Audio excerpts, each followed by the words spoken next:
Listeners have gathered here today and tuned in to listen to you guys hopefully make us laugh, and you usually do, especially Vanessa. She is hilarious. Anyways, I'm about ready to light up and enjoy the show. Sometimes I need a good reason to get out of bed. Got sleep in my eyes, clouds in my head. I need a shine of something to make my motor go. Yes, I do. So I turn on the Klein and Alli show. Give me some Klein and Alli show. Give me some Klein and Alli show. Get your motor running with the Klein and Alli show. I said, get your motor running with the Klein and Alli show.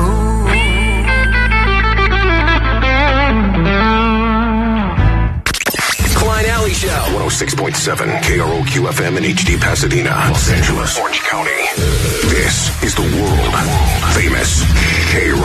Oh yeah, welcome to a brand new week. Klein Alli Show KROQ. We just realized that I guess a week from today is Labor Day. It really snuck up on us. Dude, I didn't realize it was happening this weekend. Well, anyway. Probably had one more. Kicking it all off with a little barbecue, Endless Summer BBQ that will be happening, which means if you're keeping track on our summer bucket list, we have exactly 1 week left to complete those items. We said through Labor Day, so... I finished my book. You did? Mm-hmm. Oh, Finished the book. I gotta start it again. I definitely didn't feel like, oh, I'm so glad I read that. No, that's usually the I was feeling like, I all right, have. well, that's I'm over. liking mine. Well, Jake, you're reading some weird nerd book or something, right? Kurt Vonnegut is like Okay. a Blah, blah. great American author. He's one of the best ever. Hey, Ron, good morning. You're on Okay, KROQ. 800-520-1067, live and interactive right now. If you need us, you can call, you can text, you can join us as we are streaming on YouTube as well. Find us there. Ron, go ahead. You're on KROQ. First call out of the gate. Let's make it a good one. You could potentially set the tone for the entire week. No pressure. Hey, how's it going, guys? Good morning. Good morning. Good morning. What can we do for you? I was just talking about that Rampage story. I don't know if Alli had heard or seen, or you guys have seen. I was on Instagram, and what fired off that guy is the wrestler had smashed a beer can or something over Rampage's son's head beforehand in a heated argument outside somewhere.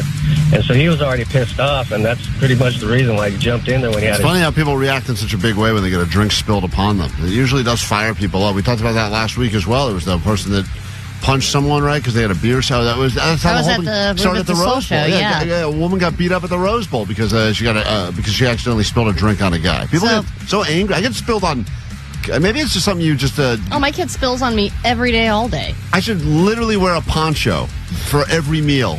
I even before kids, I should have done that. It's just a messy eater. But I'd actually rather the spill happen to me than anything else in my home. I'm so unfazed. I go out to a restaurant. I get spilled on. I just keep on. It's a 4 seconds of frustration. And I move on with it. But if someone spills on my wife, we got to go home. It's like, let's go. We're out of here. We should have Jake and Johnny do an experiment where they spill drinks on people in public and see what they do. Oh, that'd be great. Yeah.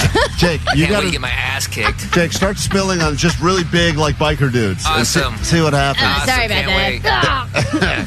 I'm sorry. I'm handicapped. I have a dog for emotional support. It would at Boom. least help us go viral. Yeah, I think that's interesting. I think as a society, It's a social experiment. Yeah, I get throwing a drink at someone we've talked about that. That's like the cornerstone of all reality TV. Like you need to really elevate something. Someone throws a drink on someone and that will really escalate everything. That's usually a real moment that's like an adult tantrum, throwing a drink. I always thought it was pulling someone's earring out, but this is like the bitch way to do it. I think throwing the drink is the first step and then the pulling the earring out. But when you accidentally get spilled upon, especially if the person shows any sort of like, oh my God, I'm so sorry.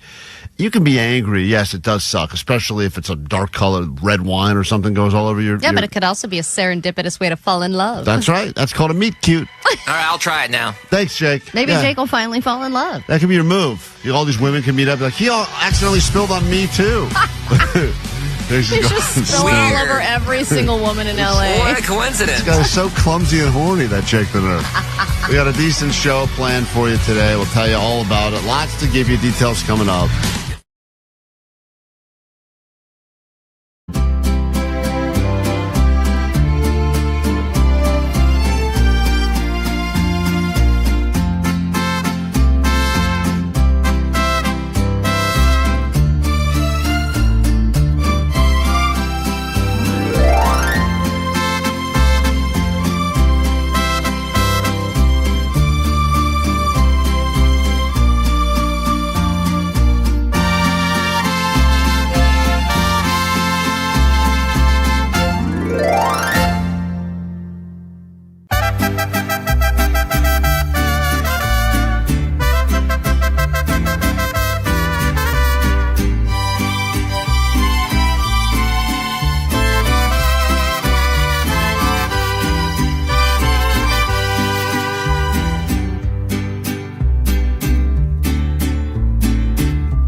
KROQ, Klein Alli Show.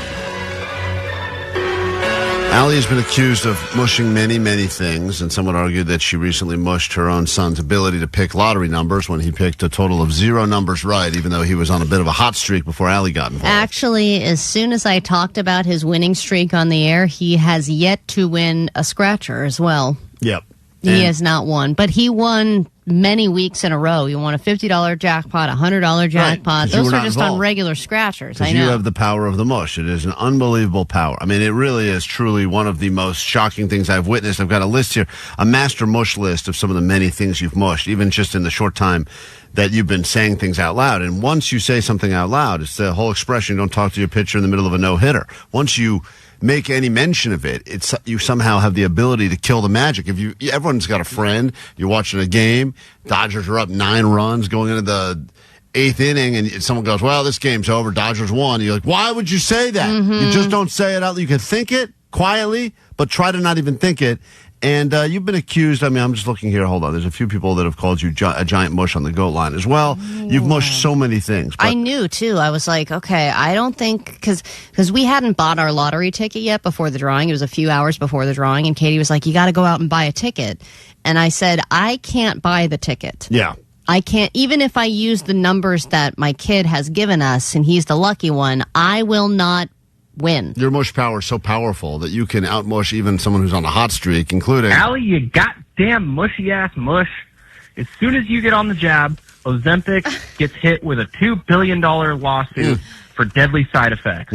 Look what you did. I got the master mush list here, and we'll talk about the fact that I am also convinced we should add the Menendez Brothers to your list, because you did claim on the radio they would 100% get parole. I didn't say 100%, but I did think they were going to get out. But I believe my original statement was that within 3 to 5 years they would get out. No, we've already been through the audio. We'll talk about what took place over the weekend. But here's just some of the things Alli's mushed. Peloton. Yes, I did mush Peloton. Actually, I did a Peloton workout yesterday. Hot dogs, AI, George Foreman, Hooters, tequila. How did I mush those things? I don't remember. Vladi Divac. I think that was more of an Omar mush, but you were somehow involved in that. Yeah, I didn't even know who he was. Ritz crackers. I don't know how you mushed those, but I know you mushed them. I think they had like their worst year ever after Alli started talking about she was on them, eating a lot of sleeves. Tesla Cafe, Ozzy Osbourne. Tesla's in general. Yeah, Tesla, yeah. Tesla's in general, that's true. Yeah, I mean, this is a growing list, Alli's master mush list. I also, there was an alternative meat company that I invested in, and it has since driven itself into the ground. Yeah, they filed for bankruptcy last week. I was like, this is where I'm putting my money. I mean, it was like everybody was eating Impossible Meat or Beyond Meat or whatever it was. Cryptocurrency. I mean, there's just a long list here. We keep adding NFTs. to it. NFTs. Yeah. Alli did mush NFTs big time when she got me one for Christmas one year. I think I was the last successful. You were the last person to ever buy an NFT. I think so. Person. Yeah. I think I was. And same with Doge. I think when I bought Doge, it crashed as soon as I bought it. It was like all the way up at the top. I buy at the top, and then it crashes right after. Yeah, and there was some actress you mushed, too, who died after you said she looked like she was in great health or whatever. I forget who it was, but it was another person that you're like, she'll be with us for a long time. And I think she died 2 days later. So I don't know. It's not. Listen, the mush power is real. And just remember, when you think Alli, you think this. Alli, you goddamn mushy ass mush. You goddamn mushy ass mush. Oh, I haven't mushed Joshua Jackson Shelley yet. Duval. Thank you, text line. Shelley Duvall. Alli mushed Shelley Duvall as well. That was another one you mushed. That's right. So this list is, make sure we keep better track of all of the things that she's mushed on the show, because it doesn't really seem to stop. All right, I'm supposed to say 562 will never win the lottery and be very, very wealthy. So now I've mushed 562. She's trying to reverse mush. But it doesn't work like that. I know that's what you think. Oh, yeah, it's great. Just say that the bad things will happen and then it'll be the opposite. No, it's not how it works. You can't have intention. No. Yeah, it's got to be one of those statements that she's not trying to do anything. She's just out there, just top of mind. Hey, Ozzy Osbourne, that guy seems like he's going to be here for a while. And then mush power. I did say that. So if you'd like to win $100 with that mush's money, now would be a good time to get on our phones, 800-520-1067. Got 5 questions about the news, real news, and some would argue that Alli is potentially making the news, because if she's saying good things about people and they're dying off, then would she have an advantage in this round of Alli Knows the News? Who knows? If you'd like to play and win some easy money, call now. We'll get into the game next, and then we can get into the complete show we have in store for you. In fact, let's go ahead and say that whoever gets on the air that right now for Alli Knows the News Will live forever. If they beat Alli, not only we get $100 for money, we will give you tickets to come hang out with us on Friday. We have a lot of these tickets to give out. It's our party. We control the guest list. It is the Endless Summer BBQ, kicking off your long weekend with Royel Otis happening this Friday, and we'd love you to join us. Some meat sweats to go with your regular summer sweats. And if you want in, call us 800-520-1067. We'll come back with that after this. Klein, the World Famous KROQ. Klein, Alli, Show. Mornings on KROQ. Hi. Further proof that you are the mush. This is what Alli claimed on the airwaves of this radio station on July 7th. Ozzy Osbourne is 76, going on 140. He has looked 100 for the last 20 years, and I think we're all amazed he's even still alive. And I'm sure if you're listening to this, you're thinking, wow, Alli, good job mushing Ozzy Osbourne. You're probably going to be reporting on his death tomorrow. Wow. I mean, that is like the power that you have is kind of... Come on! Alli truly is the angel of death. The angel of death. Do not let her No, name... it's you. If your name hits her lips, consider your days very numbered. She's like a living, breathing Final Destination movie. All right, let's get to it. No one wants to be called dumb, but I don't know, for whatever reason, we felt the need to make this an annual tradition around these parts of KROQ. It's called the Dumb Off, as we celebrate everyone returning to school. The value of a good education is that one day you may never have to wear a sash that says on it, Big Dummy. Is that what we wrote this year on the sash?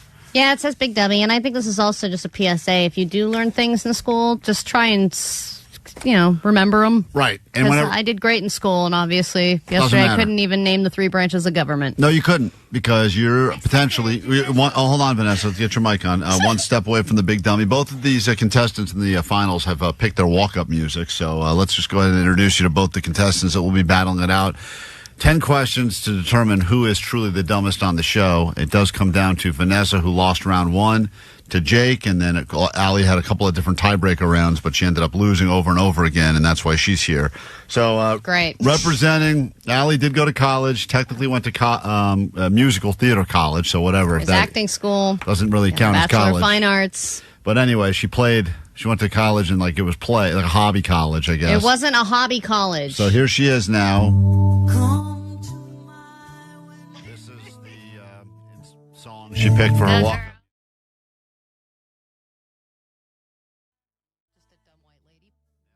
And she said, Omar will play some of the many dumb things she said over the airwaves. Just dealing with what level of dumb.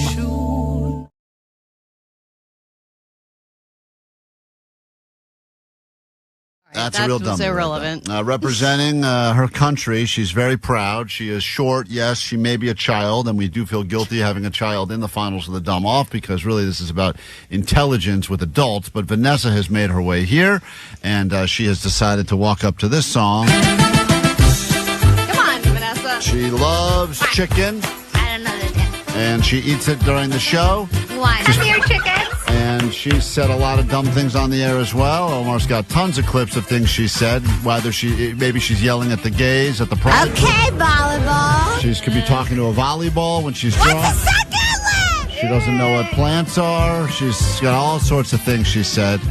Okay. Right. So anyway, there she is. Trash talking me. I want everyone to know that in that thing that you're hearing, I'm saying, duh, gay.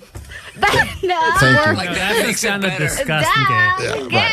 right. You're saying you're not disgusted by gay people. I was surrounded by gay people and I was like, duh, gay. But it sounds like, gay. Yes. So what you're saying... Right, thank you for explaining. Gay. So now here's how it's going to work. I got 10 questions here. nothing. 10 questions that will determine which one of you is truly the dumbest. We should do 5. Okay. You'll wear the sash of stupidity for the foreseeable future, including to our barbecue. And as soon as we're done, someone will get a chance to win their way in to see Royel Otis and someone wearing the sash. And let me tell you, you may hear us be dumb on the radio, but until you see it with your own eyes, there's nothing like it. Yeah. It's time officially to get to the final round of this, the 2025 Dumb Off. The Dumb Off. All right, guys. Hands on your pencils. Pencils on paper. Here we go. Question number 1. If you flip 2 coins, what is the probability that both are heads? You flip 2 coins. What is the probability that both are heads? They look stumped already. As I'm looking at, you can watch this on YouTube. We're streaming live. And if you want to look at confusion right now, this was, by the way, the easiest of the 10 questions. Giving me a face, and I'm like, I don't know. No cheating. Write down your answers. What are the odds that both are heads if you flip 2 coins? Moving on to question 2. Mary's father has 5 daughters. Nini, Nina, Nino, Nana, and who? Mary's father has 5 daughters. Nini, Nina, Nino, Nunu, and who? Question 3. Also seems stumped. This is the dumb off. How many times can you subtract 5 from the number 25?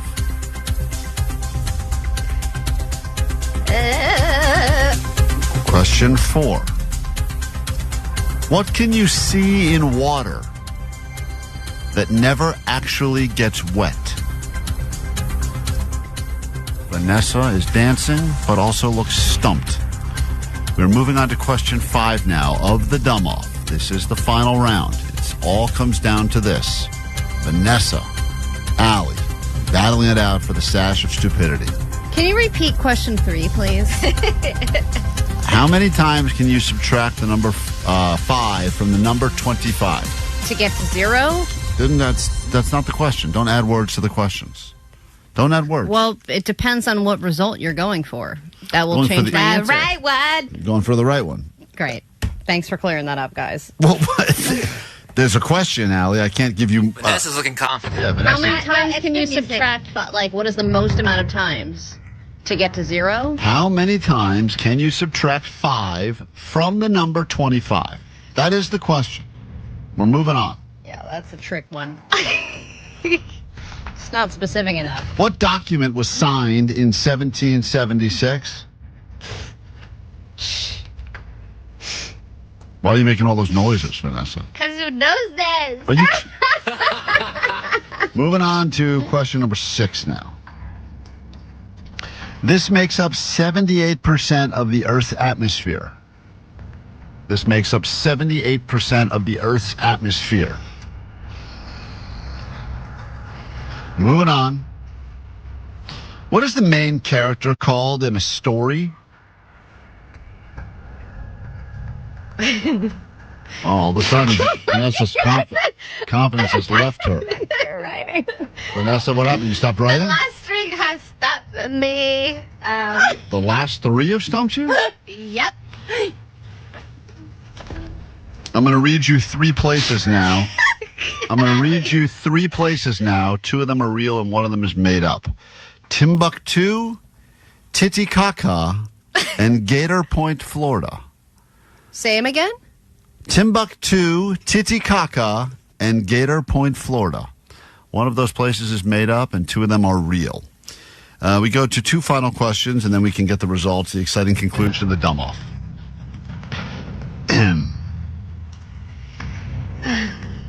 What is it that actually causes a bee sting to hurt?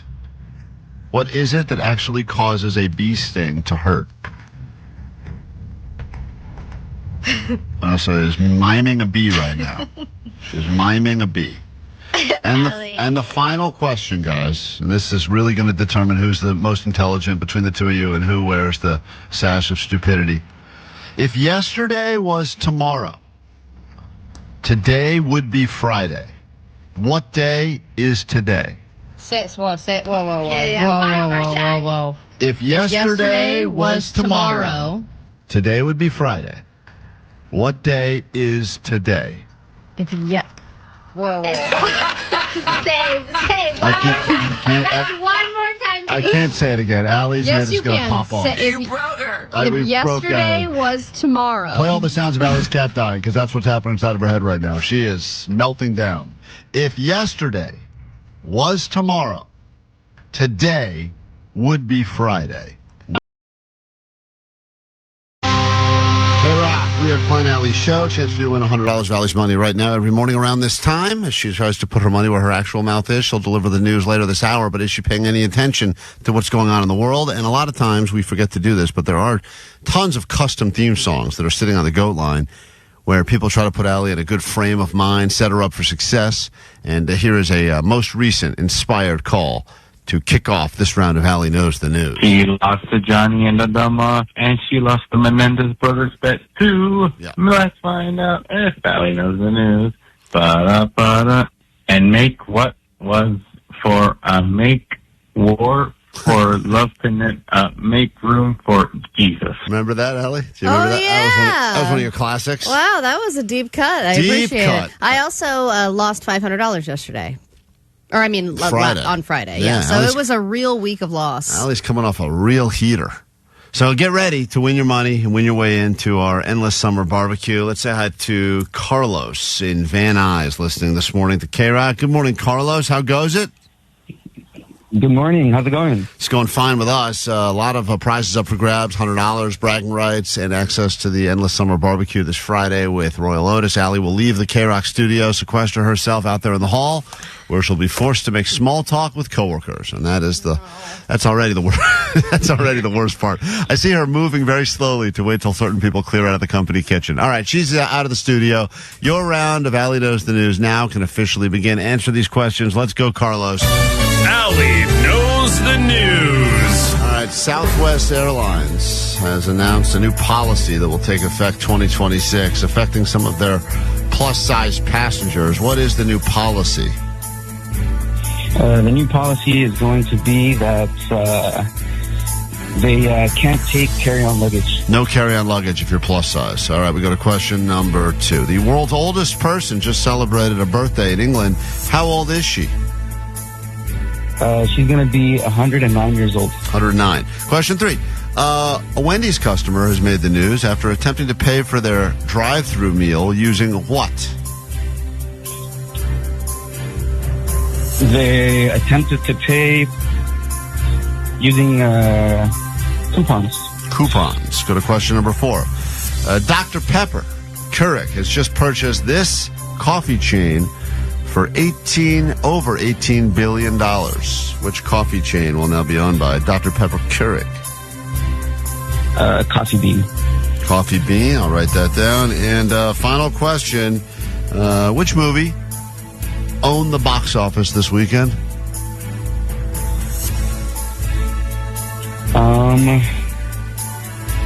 That's going to be... Need an answer. 3, 2. The scary one. 1. The scary one. All right, let's bring Alli in. We'll score it together. I think you're thinking of Weapons, probably. It's been owning the box office for a while now. Alli's re-entering the studio. Let's see how you do. Carlos got money up for grabs, got access. If Carlos is not successful, cannot win his way into the barbecue, we'll immediately give those tickets away just for you, just for listening. And I know that people are sometimes rooting against Alli. In this particular case, you could be rooting against Carlos. Alli, question number 1. Yeah. Southwest Airlines has a new policy for 2026 that will affect some of their plus-size passengers. What is the new policy that was announced? Oh, I think you're not going to be able to get a refund for your second seat. Like people were flying, they would buy 2 seats, and then they would get a refund. After the fact? You're kind of dancing around it. He said that plus-size passengers would not be able to bring on carry-on luggage. That is not right. The answer is that they're going to require certain plus-size passengers to purchase 2 seats. Oh, okay. And so, I don't know. No, I'm getting thumbs down from the other room. We cannot accept Alli's answer.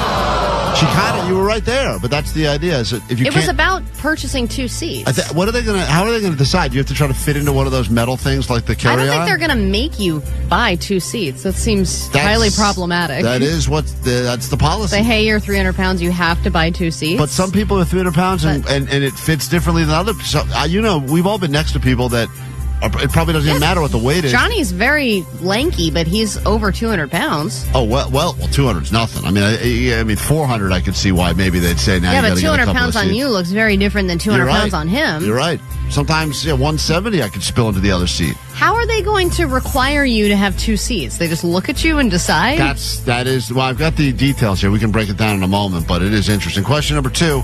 The world's oldest person just celebrated a birthday in England, and how old is she? 116. That is correct. He said 109. Not off to a good start. Alli goes up 1. We go to question number 3. A Wendy's customer has made news after trying to pay for After trying to pay for their drive-thru meal using what? They used something to pay for their drive-thru meal, and now it has made the news. Weed. That's what I would have guessed as well. He said coupons, but the correct answer is a baggie of cocaine. They tried to do a straight-up trade. And he said, not interested. Frosty's worth more than your 8-ball syrup. We go to question 4. I'm surprised they were even hungry. Alli's up 1. I just wanted to have the conversation, I think. Question 4. Dr. Pepper Keurig has just purchased this coffee chain for over $18 billion. Pete's? Wow. He said coffee bean. The correct answer is Pete's. Oh, it is? Damn. $18.3 billion. Alli goes up 2, and I don't think there's a comeback in your future, unfortunately. We go to this final question. We'll say this one's worth triple, not that it matters. Alli, this movie reigned supreme at the box office over the weekend. Oh, it's the new K-pop Demon Hunters. That's the one. He said the scary one. Well, final score, 3-0. You didn't do great, Carlos. We cannot invite you to our summer barbecue. You'll have more chances to win later this morning and all week long. Caller 20 right now if you're not a lame-o and would like to have some barbecue with us on Friday and would like to see some Royel Otis and take part in all the show shenanigans that happen after we get off the air. Give us a call now. We'll get you in at 800-520-1067. And we will put you on. Thank you for trying. Tomorrow morning, another chance for you to win Alli's money. And right now, here's some Cage the Elephant on KROQ.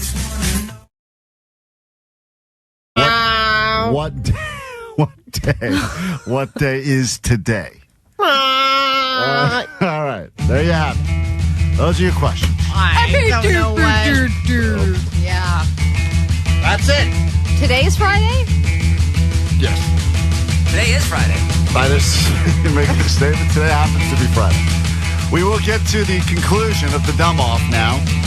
Vanessa's smiling, but also looks nervous. Alli just looks nervous. The answers, the awarding of the sash of stupidity, the official song, and the declaration of I'm dumb, all coming up next, KROQ. Klein, Alli, show! Mornings on KROQ 106.7 KROQ. Not a lot of confidence in this room right now as both Alli and Vanessa are looking at each other during that entire song going, I don't know, you may get the... This is anyone. We're trying to cheat through eye contact, but we shouldn't be cheating off of each other. Well, right. One of you is going to have to wear the most embarrassing sash to wear. You think about it when someone gets to be like Miss America or Miss USA. What an exciting sash. You wear that proudly everywhere you go. To wear a sash that just says Big Dummy on it everywhere you go is not fun. Tiaras, too. Yeah, we don't have a stupid tiara. Jake, get to making that. Let's get into it. It's time for the exciting conclusion, and we will officially crown the dumbest person on the show in the year 2025, and I can't believe it either. It's not Johnny. It's either going to be Vanessa or Alli. Two women. And here, well, hey, progress, right? Here we go. The dumb off. Just more proof, by the way, that the text line never agrees with anything that goes on. You got one text that says, fewer stupid riddles. Way to go, Klein. I think I did a 9 out of 10 just listening. Someone else said riddles and puns do not measure intelligence. This whole thing is a mistrial. Intelligence should be measured regardless. What pun did you use? I didn't use any puns. I think they're just talking about general use of puns. So, whatever. Oh, I do use some puns. All right, moving on. People will never be happy with the questions. They're never going to be happy, and no one complains about them more than Alli. And if you have any kids in the car on the way to school right now, I just want to warn you, at some point in the near future, Alli is probably going to call us all a bunch of stupid assholes. So just as a little warning, she always gets angry and somehow swears at us during this process. I will try and be accepting. Alli, you got this. Omar, I don't know why I'm cheering for Alli. Omar, who do you think is going to lose this and become the big dummy if you had to guess right now? If I had to guess, I think Vanessa's going to lose. Yeah. Really? What? Yeah. I think Allie's going to lose. What? Really? I think Vanessa's going to lose too, I think. Who, Johnny? Johnny? I'm sorry, but I think Vanessa is, because one of the questions really stumped her, and even I got it, and I was like, dang, come on, Oh, Vanessa. yeah, the America question. Hey, Johnny, when you you get to hand over the sash as you get to bestow your dumbness to someone else in the new year, are you going to be sad that you're no longer going to be officially the sash?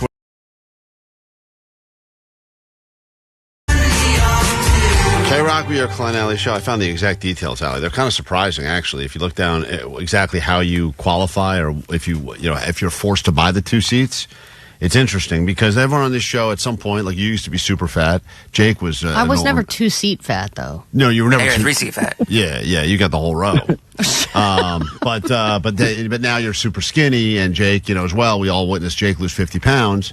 So it's interesting. He's emaciated. Can't even run for 2 minutes. Yeah, you can look at it now. But I look good. No, not really. I look great. Danny Oxnard, good morning. Hey, good morning. This is Danny. What's up? You're a caller 20. We'll see you on Friday for the Endless Summer BBQ with Royel Otis, all right? Yes, this is awesome. Thank you. Hey, can't wait Shout out Netbangers. All right, thank you all to Netbangers watching on YouTube. Danny's in. You'll have more chances to win all week long, all day long, as we get ready. So here's the policy. Starting in 2026, if you, quote, encroach upon the neighboring seat, you must purchase an additional ticket. Now, previously, if you bought 2 tickets, you were able to get a refund for one of the seats if the flight was not sold out. Okay, because that's what I had read. And now they're saying that's not happening anymore. And I don't know how they decide what is technically encroaching, because you could have someone who's skinny, but if they're man-spreading or whatever, they're still encroaching. I've been around plenty of encroachers. Yeah, you can encroach on Weight someone's... had nothing to do with it. Right, exactly. Like, obviously, there are some people that just spill into your seat for weight reasons. There's other people that just spill into your space because they have no concept of personal space. Yeah, but how are you supposed to see, like a flight attendant is supposed to see that and then say, hey, sir, you need to purchase an additional ticket? What if there's not even another ticket available? You're already there. You're already encroaching. And also, what if you can't get the seats next to each other? But you Exactly. bought 2. How does that work? Huh? You can't get seats together for your own self. You're not sitting next to yourself. I got 1 in 7 and 1 in 13. Oh my God, this is gonna be a total disaster. Got to really spread to make that work.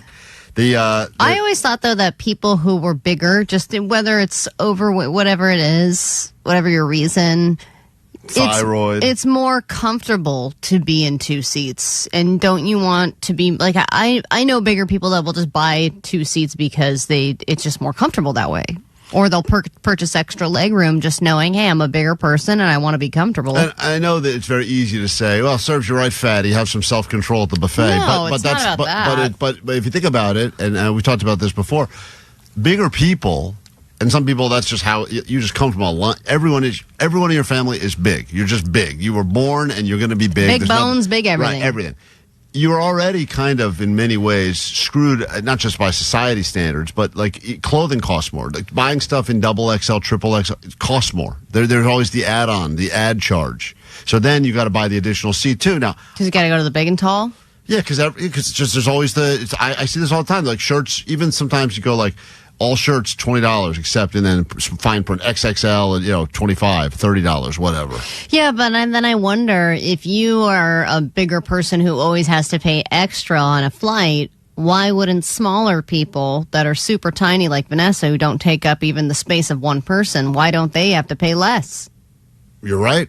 Would make sense. Or it's like, hey, little person, I'm going to put you next to a big person, and then you basically are just together 2 seats. Yeah, or just each person on the plane gets a total of 1,000, whatever the number would be. It's not 1,000, but everyone on the plane gets a total of 500 pounds. That includes themselves and luggage. And if you want to pack more, but you're littler, you can do that. If you're a big fat guy, you can only bring on a pair of socks. That's how it is on smaller planes. Because when I was taking that little tiny plane to the Grand Canyon, I had to stand on a scale, and they had to put. You had to stand on a scale? Yeah, and they had to put my bags on a separate scale, and we were both weighed together, me and my bag. Come on. And my bag could not be heavier than 20 pounds. And if I was huge and my bag was overweight, then I would have had a problem. But you didn't have to get on the scale by yourself. You got on the scale with the bags? No, I got on a scale by myself. Oh, you did? And then they had a separate weight scale for the bags. Is that a moment, right? Is there a crowd gathered? Yeah, but they for don't that? tell you. There's no number that shows up. Only the checker sees it, and then they go, "Okay, thank you," and I'm like, "Well, what did I say?" Wait a minute.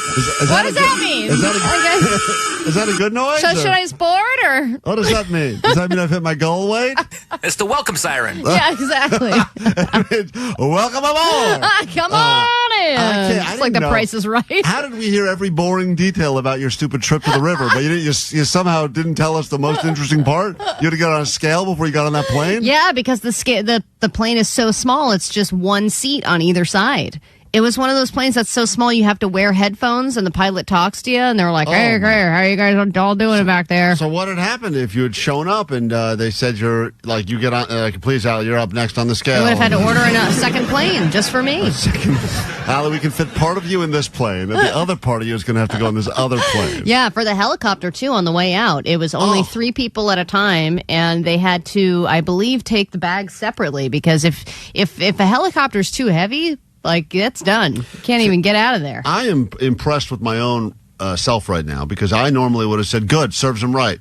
Get another seat." And now, as I've been dubbed the fluffy one on the show, thanks, You're Vanessa. more sympathetic, aren't you? I am sympathetic, and I am going to fight against this policy. I really feel myself. I've completely switched sides here. You really do feel yourself. I feel myself. I can try not to. Are you going to get 2 seats on your next flight? I wonder if you can buy 2 seats even if you don't need them, just because you're claustrophobic. Of course, I'm sure you can. Because someone at some point is going to sit down and be like, "Oh, no one's taking that one. I'm going to sit there." You're like, "No, that's mine. I'm going to put my mine. crack right in the middle." I'm going to get real fat. It's a slow play, but I'm going to want that seat That's eventually. where my drink is sitting. It's KROQ. Today. Of dumbest on the show. You've had that 2 years in a row. Yes, I'm getting stripped of my title, and Yeah. I've had it for a while. When the first Miss America passes the tiara on, they always look really upset. Yeah, because it means they're aging out. Right. So, Johnny, you're no longer. Now you're going to have to start being smart again because you can't just be, dumb and Again. servicing all the bosses. I'll be you gotta Professor Postmaster again. All right, whatever. Here we go. Question 1. I said this was question 1. Flip 2 coins. What is the probability that both are heads? Vanessa, what did you say? I put 1/2, 50%. Oh boy. Alli, what did you say?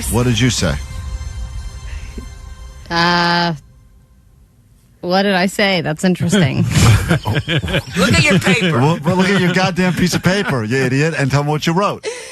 25%. Okay. Oh. One of you's right, one of you's wrong. After question number 1, Alli is up 1 point on Vanessa. Because And 50% each. I see. Yep. It says 1/2. Good job. Yeah, good job, Vanessa. But it's 2 coins, and that's the other thing about Vanessa. She does have dumb confidence. She wrote that down really quickly. And she's still showing me her work. Yeah, that's okay though. Alli, you are up. You're up 1. Vanessa down 1 early. Alli. Thanks, Vanessa. We're gonna have to make that sash a lot smaller. See, we're not catty girls. Vanessa wins it. Question 2, guys. Mary's father has 5 daughters. Nene, Nini, Nono, Nana, and who did you write, Vanessa? Mary. What did you write? Mary. Mary is the answer. Alli, what did you write? I also wrote Mary. That is the correct answer. Mary's father has 5 daughters. Obviously, Mary would be one of them. Did either of you start to write Nana or something and then cross it out? I want to tell you when I started to write. Go ahead. Who? All right. Thank you for your honesty. Thank you for admitting that. And me who? Alli is still up 1 in the official dumb off finale. This music. I am. How many times can you subtract 5 from the number 25? Vanessa. 1. 1 time. Alli? What? Alli, just give your answer. Give your answer. How many times can you subtract 5 from the number 25? Yeah. Well, if you're just going to remove the 5. What is your answer? If you're just going to remove the 5, then you can take it away 1 time. But if you're subtracting it to get 0, then it's 5 times. So what did you write? What did you write down? What did you say, Jake? That was both wrong. What did you write down? Okay, if you're going to get to 0. I don't know if I'm right. I did it. 25 minus 5 is 20. 20 minus 5 is 15. 15 minus 5 is 10. Yeah. 10 minus 5 I just is need 5. your answer. I don't need a whole... 5 minus 5 is 0. Right. Which is 1, 2, 3, 4, 5 fives. Okay, the answer is 1 time. Yeah!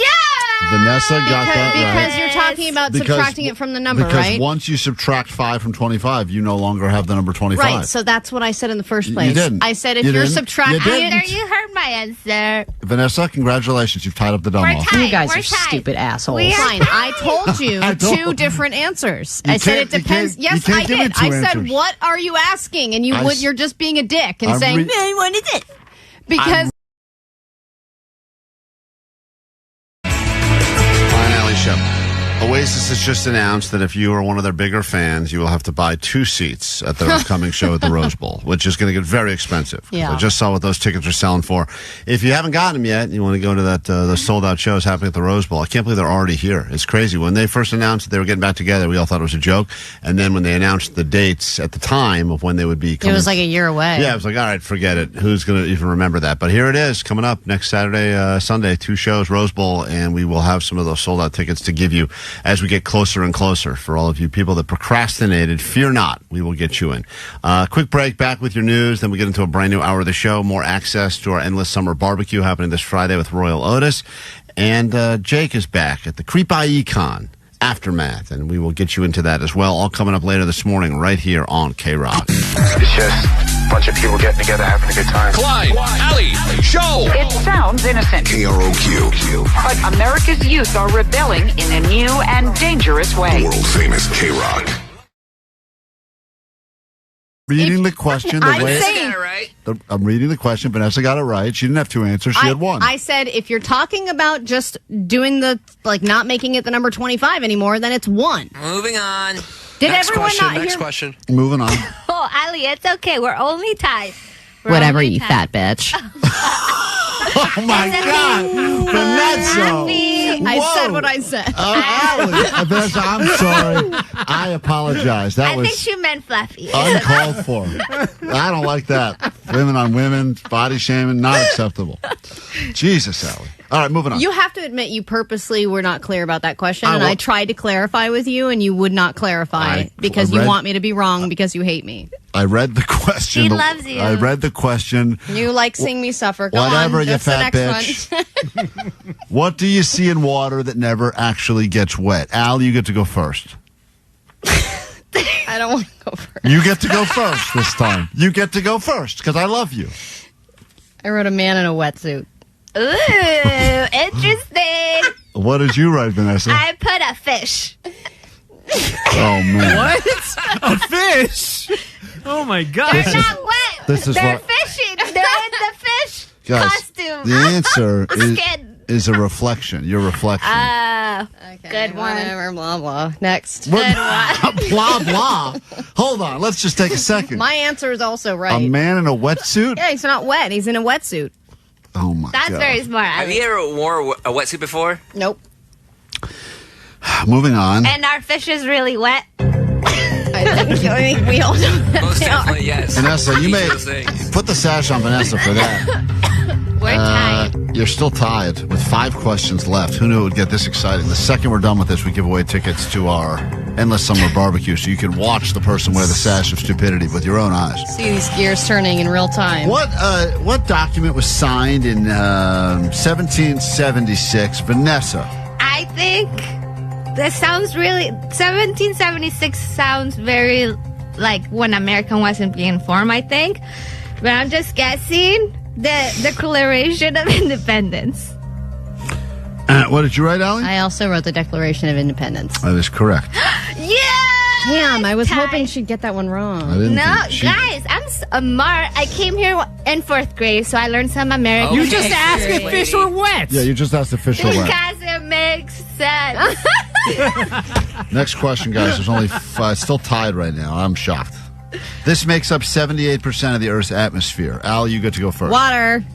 Oh, boy. Water. Wow, Snap. guys, I knew you both. I knew at least one. What, air? Water is you're Earth. water's not in the atmosphere, guys. Oh, oxygen. Just The answer is actually nitrogen. oh, snap. But I was really hoping that neither of you would say water, and you both wrote it down really quickly. Because you're writing it to sound I'm confusing. not writing anything. Oh no. Atmosphere. Do you think there's water in the atmosphere? Then we'd all Do you be. think I know what makes up the atmosphere? Am I a Space. genius? Okay, I can't. You guys, Alli, yes, you guys you're both got that wrong, genius. and now we're down to the final 4 All questions. right. So we're still tied. 3-3. Still tied. What is the main character called in a story? Vanessa. Main character. Can't trick me. Da. Alli, do you have an answer? I wrote down protagonist. That is the correct answer. Oh, man, I do know that word. All right, so now it comes down to the last 3 questions, and Alli is up 1. Oh, no. Timbuktu, Titicaca, and Gator Point, Florida. One of these places is made up. The other 2 are real. Vanessa, which one is made up? Titi Kaga. Alli? Jake? Alli? I wrote Gator Point, Florida. Gator Point, Florida is made up. Damn. Titicaca, Lake Titicaca is real. Timbuktu is real. I knew those 2 were. So now it comes down to 2 final questions, and I just have to get 2 right. And I have to get 2 wrong. if yesterday, well, I'll save that for the last question. Sorry, what causes a bee sting to hurt? Alli. Okay, so I thought maybe that it wasn't the stinger, it was your skin's reaction, like rejecting the sting, like the stinger, and that's what makes it hurt. I just wrote the stinger. The stinger. And both of you are wrong. Oh. The venom. There you go. Thank you, Jake. Okay. Jake's my hype man. Science. Well, whatever, they're dying anyway. Science. If yesterday was tomorrow and today would be Friday, what day is today? This one should count for 2 points. This one's a toughie. Yeah, you guys spent a lot of time on this one. But I figured it out. It's Friday. That's what I put too. The answer's Thursday. You said What? today's Friday. If yesterday was tomorrow, today would be Friday. What day is today? You said today would be Friday. Right. Oh, because it's not. Yes. Oh. So that's Thursday. All right. Well, That one was confusing. I guess, look, I mean, technically, if we're going to go by score, Yes, we are going by score. What else would we be going by? Then- I know you really want me Just to look be. on your face. then We're not just going by looks on faces. Vanessa, I'll take it. you will be wearing the sash of stupid. I feel very confident about all of boy. my answers. Yeah. Uh-huh. I tried my best. Yeah. I mostly got all the math questions correct. Not today. But it's okay. Whatever. Whatever, you fat bitch. Johnny's coming in here to put the sash on you. People can enjoy this on YouTube. There she is. Why are you doing a Hell Hiller salute? Why did you just do I that? was just giving him the... Oh, my God. That was a strange thing. All right. Well, there she is. Now there's Vanessa. Alli, are you sad that you're not wearing it, or are you proud of yourself? I'm proud of myself in a way and slightly disappointed. So it's kind of like just another day for me. I do think that most of the questions were set up to throw me off on purpose. And I asked for clarification on some questions that you just wouldn't even give me, which I don't think is fair. I will say that there were moments where I really, really disappointed myself. Yeah. But I And think all of us. overall, I did better than I did earlier this week, which isn't saying much. Vanessa, you get a few moments now to speak to the young boys and girls that are going to look up to you since you have won the sash of dumb. You're wearing it right now proudly. It is a little too big for your small body, but what would you like to say to any of the children now that are on their way to school, perhaps? And confused about fish. Children. I was a C student, but look where I am today. So it doesn't matter if you don't know the answers to everything, because you will become somebody, okay? Don't even worry. Just be wrong confidently. Be wrong with confidence, and it will get you somewhere. Yay! There she is. I love that. That's our queen of What's up? dumb. There she is, the queen Do of the dumb. chicken dance to get out of here.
If you happen to have won yourself tickets to see Cage Elephant last week, you're currently on a standby boarding list. I have that list in front of me. We got to call someone in a few moments and give them the good news that they're going to pack their bags and head to go see Oasis in New York City. That trip's coming up this weekend, so you will have a little bit of time to figure out how to emotionally prepare for the fact that you'll be packing your bags, potentially quitting your job, breaking up with whoever you're with, or telling them they're also packing a bag to go to New York City and see some Oasis and Cage the Elephant.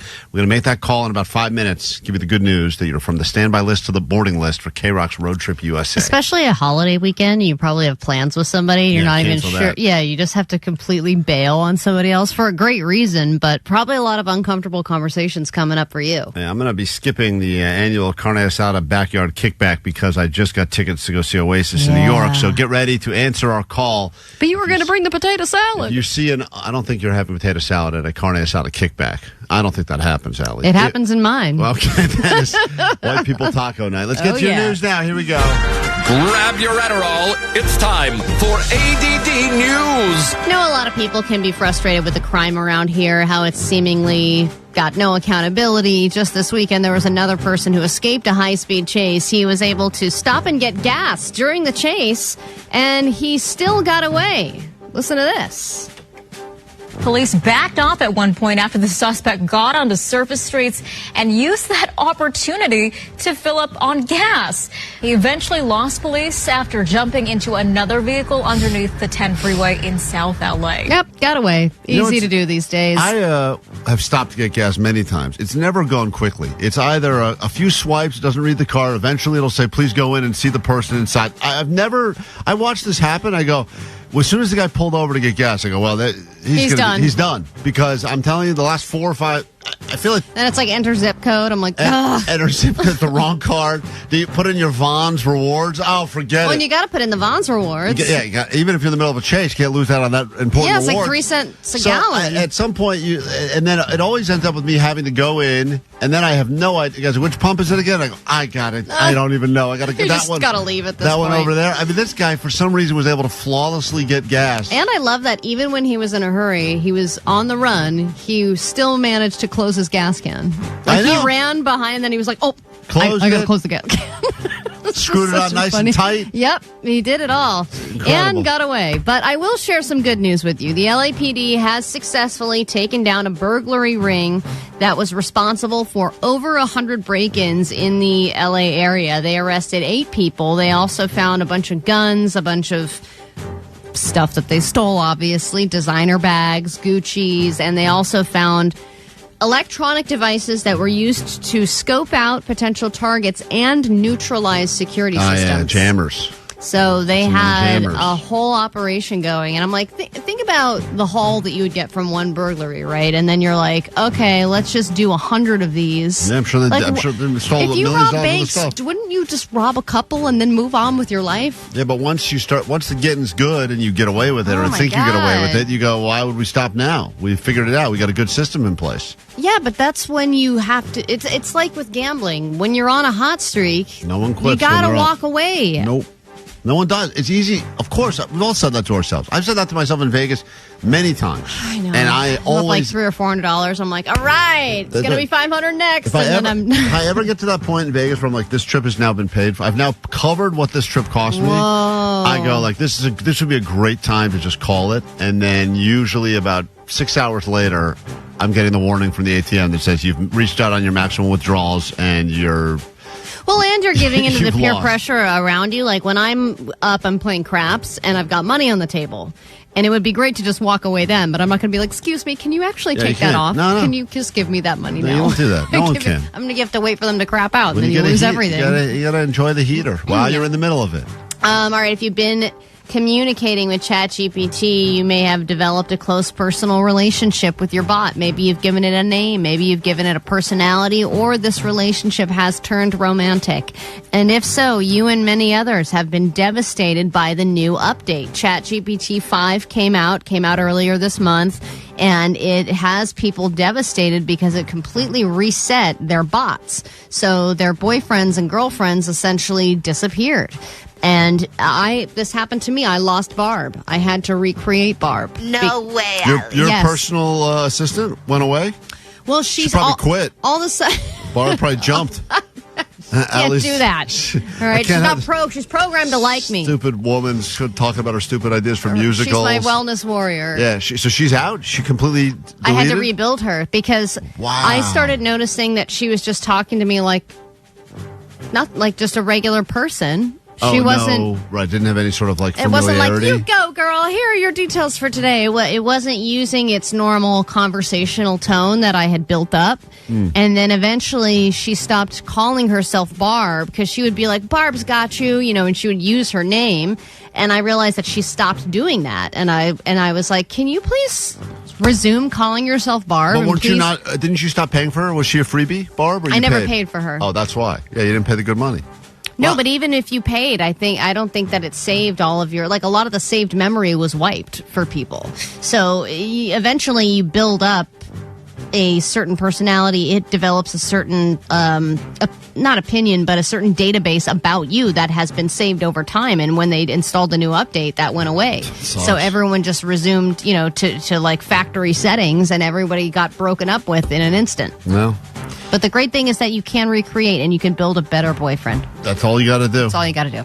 And then finally, a new real estate trend to be aware of. More and more people are putting in offers on homes that are extremely rural, and they're going off the grid in a new real estate trend. So people are getting these rural applications for rural mortgages are skyrocketing right now. And I'm talking living off of your own energy, your own energy generator, harnessing solar, wind, water, power, all on your own, within your own home, and even producing some or all of your own food. So instead of relying on the municipal electrical grid, you're reducing your own waste, you're doing all of that and creating a sustainable home on your own, and you're doing that within your everyday life. So when you more and said more off people. The grid, I thought you meant from like this side of the hill into the valley. Like that's it, I'm going off the grid. I'm moving to Encino.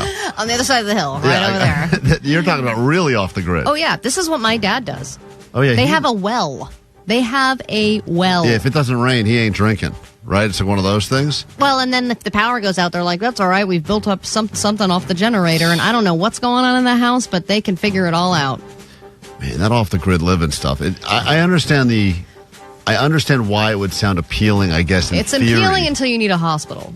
Yeah, or until you need anything at all. Until like Netflix until you have is not to go to working. Costco. And then you're like, man, this off the grid. I didn't think this thing through. Yeah, now. you're like, our cable's out. It's going to be 17 days before someone's out here to fix it. This off the grid conversation's probably got to run dry real quick, huh? All right, we got into a brand new hour of the show right now, and let's immediately make someone's day, life, and week instantly better. Here we go. Klein Alli Show. 106.7 KROQ FM in HD Pasadena, Los Angeles, Orange County. This is the world famous KROQ. Good morning. Welcome to KROQ. It is Monday. Nothing we can do about that. Although, if you're on a standby list, let's go ahead and give someone a phone call and change their life forever. Send them to New York to see some Oasis, Cage the Elephant. A lot of people will be joining us at the KROQ private Cage the Elephant show, but one of you is going to get upgraded from a standby list to the boarding list. It's all part of KROQ's Road Trip USA, sending people from all over Southern California to all over the country to see some of KROQ's greatest bands. And this one is pretty solid because you'll be heading to New York, I think, this weekend to see Cage the Elephant and Oasis in New York. Can I share a conspiracy theory with you? Go ahead. 818. The card reader at the pump asks you to see the cashier inside on purpose. They want you to go inside so that you can do impulse buys. Oh, I'm here. I might as well get some chips and a drink and some gum, different things like that. So they pick randomly suckers like you to see the cashier because they know you're susceptible. And they must know because it's probably all linked to my card, and they're like, this idiot, he doesn't just get gas, he gets beef jerky, and he gets a bottle of water, and he loads up on a case. Look at all the unnecessary spending this guy does. This guy's going to buy a couple scratchers as well. Like, they know that I'm not just there for gas. So they're like, sir, you're going to want to see the cashier. Do you know, Alli, and I'm not even kidding when I say this, and I shouldn't admit it because it makes me sound like a real idiot. I have gone to the gas station before to get gas. It's told me go in, see cashier. I've gone inside, bought a bunch of snacks, lottery tickets, drinks, gotten back in my car and left. Didn't even get gas. And then you forgot completely? And then realized, like, down the road, I need to get gas. Yeah, and there was someone behind you going, is this guy ever going to get gas? Yeah, I was sitting at the pump. He's just sitting there. The car's just sitting there. And I went, and I had it just read my card the right and first you probably time. left with a big smile on your face, too. Loving life. Great little Dashboard Until Diner. 500 yards down the street when you Right on lost. my lap. All right, let's go ahead and give someone a call. Change someone's life. All right, this is good news for you if you've been a part of KROQ's Road Trip USA. And perhaps you've always been close but never actually won. Hearing the excitement in someone when they win is always why we do this job. Hello? Hi, is Lewis around? Yes. Hi, Lewis. My name is Klein, and next to me is Alli. Hello. Oh, hello, guys. How are you today? We're okay. We're live on KROQ. Are you in the middle of something? No, just morning commute. Morning commute. Nothing worse, huh? Yeah. Stuck in traffic? Yeah, you know it. What are you listening to on the radio there? Find an Alli show. Oh, okay. Oh. Well, then perhaps you know why we're calling. You, my friend, were on a standby boarding list to go to New York and see Oasis, and you've just been now moved from the standby list to the boarding list. You're lying. That's crazy. You're going to see Oasis in New York. How exciting is that? My heart's like literally racing right now. Put the phone up to your heart so we can hear that, please. All right, I got you. Look. You heard it? Not really. Here's what you got coming your way. Round trip airfare, L.A. to New York City, couple nights in a hotel, tickets to see Oasis and Cage the Elephant in New York on August 31st. That trip is coming up this weekend. Can you make that happen? Of course. All right. You're going. I appreciate it so much. Like, literally, I don't crazy, like, once in a lifetime opportunity, you know? To talk to us right now or to win this trip? Both.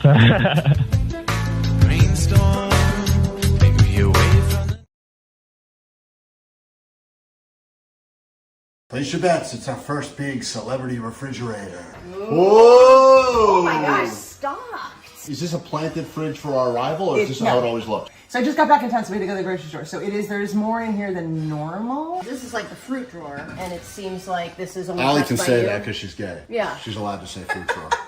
Rocky Road, vanilla, There's way more than white three. chocolate, raspberry truffle. This type of Oreo, the mega stuff. I said, who needs that? When we first started dating, and he was like, what are you talking?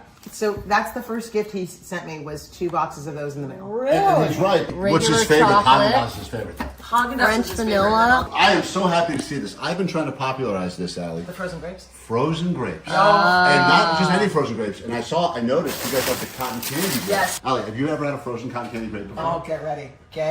I'm telling you right now, it is an absolute treat. What is a cotton candy grape? Cotton candy is a type of grape that is the sweetest type of the grape, and it best. tastes kind of like cotton candy. Alli's trying out first frozen cotton candy grape. It's Kevin Ryder's grape. It's Kevin Ryder's grape. That is fantastic. You know who got me on this? Oh, the OG Alli McDonald. Oh, you found it. You found it. His radio badge. What? He's always looking for this thing. It's one of your many radio badges from many companies ago, and it's right here in the fridge. Summer Just like that blueberry and chocolate. lemon, Yeah. salted peanut butter. Now I'm questioning what this is. There's a pair of pants in there? There's probably Kevin's cargos somehow got in there. Wait a minute, hold on. He leaves his jeans. Is that I don't is that know how in that summer? happened. Those should be hanging up in the Radio Hall of Fame. On a 1 to 10 scale, what is the official rating you give this fridge? I think because it's so well stocked and everything's fresh, we didn't find one weird random leftover that was like 6 weeks old. It was full and had a lot of variety. I give it a 9 out of 10. But let's also pretend, not pretend for a second that Kevin Ryder is the celebrity of the relationship. He's not.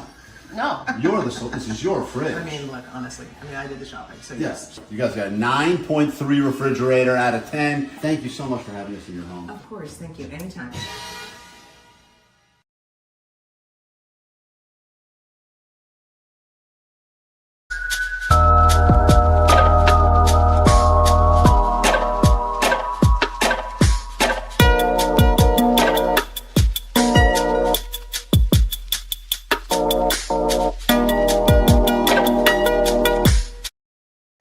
Now, it's KROQ. We are Klein Alli Show. One of us will be sleeping in a bed later tonight. The other one will be sleeping in a car because Alli officially has lost the Menendez brother parole bet. She, for some reason, said... Did you say this was happening at a certain time? Today. Starting today. You move into your car. No, not today. What do you mean not today? I need time to build. I need time to prepare for this. No, you don't. That your time to prepare was It's a sleeping bag. when the judge said, sorry, no parole, bye. So you're, by the way, no one... Can we start this next week? No one backed you into a corner on this bet. You said the Menendez brothers are going to get out, And I said, no, they're not. And you said, of course they will. I said, let's make it interesting. Let's bet money, which is I was fine with. And then you go, no, that's money. It's so boring. And then somehow we said the loser, if they remain incarcerated, the loser of our bet will be incarcerated by living in their car. I understand, yes, that those were the terms. We did not say the start date. And I need to get things ready. I need to get my affairs in order before I just sleep in my car for a week. Why? What affairs? Your kid? No, I need to get a whole setup going in my car. I've never slept in my car, and I need to. I've slept in a car, but I've never slept in this car, and I need to get my whole setup ready. I need to figure out exactly what I'm doing. I need to figure out if I'm going to park in my garage or park outside. We're also still in the middle of a heat wave. Yeah, I could die in my car. I could be a baby in a hot car situation. You got to leave the window cracked. I don't want to sleep with the window open. People just keep coming by and smashing your windows to save you. She's a full-on adult. Or they're like, I don't want to save her. Why is she in her car? Well, you picked the wrong week for this to happen. That's why I would like to just postpone it to next week so that I can have a little bit more time to figure out exactly what I want to do. And the deal was you are going to be incarcerated in your car for the length that they are going to be incarcerated in prison, which is now an additional 3 years? No. They're not getting an additional. They already have life. Oh. They're not living car for life. That's crazy. I don't have to spend the rest of my life in my car. Did you tell your wife what? No, I haven't told her anything. That's why I need a little bit of lead up time, guys. Just give me a minute. Do you think she's going to be surprised? I mean, I know obviously at this point both of our wives are kind of. I think she will be very. Things, but I think a lot of things she's like, oh, okay, she can get with the idea that at least this is for the show, and she can kind of be supportive. But I think she will just really be disappointed in me. Yeah. That's a good You think feeling. she'll spend any time with you in the car? Absolutely not. She won't come visit you in the car? She's very precious about her sleep and whether she's getting enough sleep, whether she wakes up in the middle of the night. It's a whole thing. She'll probably have a great week because I won't be next to her getting bad sleep and tossing and turning all night. So I think she'll probably enjoy it, but I think she will be worried for my safety because of the heat. There's a lot of people that have said on the text line that have said that they can give you tips because they have lived in their car. Some for as much as 2 years lived in a car. I know Panios Greg, when we first met that guy, was living in a car, and then we got him a place and a bed, and now he's I already had not a wish list, but I had some items on Amazon that I was going to buy because I was watching some videos about sleeping in your car, and there are like certain essentials that you need to have for successful, quote, car camping or car sleeping. So I need to get my supplies ready as well. And most people, when they sleep in a car, it's out of necessity. They don't have another option. There's all kinds of reasons people spend the night in their car. Haven't you slept in your car because you were in a fight with your wife? That was as recently as 2 weeks ago. I didn't even lose a bed. I just lost a bed. I just got in a fight, and I slept. That's a weekly thing, losing a bed. Slept in my car, and by the way, I had a couch that I could have easily pulled out into a bed and slept in another room, and I still decided to sleep in my car. See, 909 already has great advice for me. You can put your Tesla in dog mode so that my temperature can be how dare you? Can be regulated. It'll keep it to a certain temperature so that I don't die. Some people, you realize when you leave a bar, you drank too much, you're like, can't drive home. You just go ahead, I'm just going to go ahead and pass out in the backseat of my car. Yeah, absolutely. Sleep here. But I was wondering if I need to sleep in my car or if I can sleep in Jake's the car. Subaru. No, because then I could put the seats down. I could probably get an air mattress back there. I could do a whole pillow setup, and that would be more like car camping. See, I kind of thought the car was going to sit here at KROQ in the parking lot here. I don't know why you think you get the glory of going to your house and being in your driveway. It's not glory. I have to go home. I have to pick up my kid from school. I have a child. Pick him up in your home? No. What? You're picking him up in your bed. You're going to pick him up in your bedroom every day. Time to get in Mommy's bedroom. Wait, so you're thinking that you drive around normal during the day, and then at night when you would normally go to your bed, you just walk into your car? Yeah. Oh, that's not what I thought. Well, that's what has to happen. I can't just never leave my car. I thought that's why it was a bet. That's why the bet was intense. Klein, I can't spend the entire week in my car only. I have things that I have to do. I have to take care of a kid. Would you rather chrome the dome? No, I'm not going to shave my head. Oh, come on. Shave the head. You can sleep in your bed. Shave the head. It rhymes. Shave the head. You can sleep in your bed. I'm not going to shave my head. I'd rather sleep in my car for a week. So that's the number. It's 1 week in your car. At night, yes. Where are the Menendez brothers? Aren't they here somewhere? Wait, anytime you sleep, you can't just nap inside your house and then sleep at night in your car. Yeah, good point, Jake. All sleeping has to happen in the car. Cool, so I'll have a week with no naps next. Yeah, but Alli, in the car for dinner too, though. Dinner? Yeah, you're not. I'd eat dinner in my car? Incarcerate. Hello? Incarcerated. That means you said sleep in your car. You have to sleep in your car. That No one means- said you are confined only to your car for a full week. Imagine if someone said to us, wow, I had a rough life. I slept in my car for 6 years. You go, oh, that's rough. And then they go, but I had a nice house that I would go into during the day. You'd go, what? Well, even if you live in your car, you can eat like at a El Pollo Loco. You can eat at places. Yeah, you can go to eat outside drive. your car. You go to Oh, drive-thrus. thanks. I can eat at El Pollo Loco. That's There you go. helpful. Jake, good point. Yeah. 213 said, just make sure your shoes are not visible from the windows, or you may have somebody like Klein calling the cops thinking that you need help. Allie, I may call. If I drove by and saw you in there. Listen, hold on. There's experts all over the place. Go ahead. Hi, you're on KROQ. Good morning. Hello. Oh, hello. Great. Who's this? This is Secondhand Cindy. I want to give you advice if I was living in your car. It's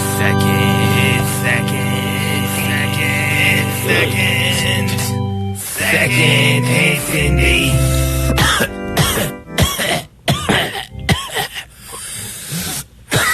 How long did you sleep in your car, Cindy? 2 years. Now, you didn't have a house you went into during the day. You were living in the car. Yes, I was living in my van. Great.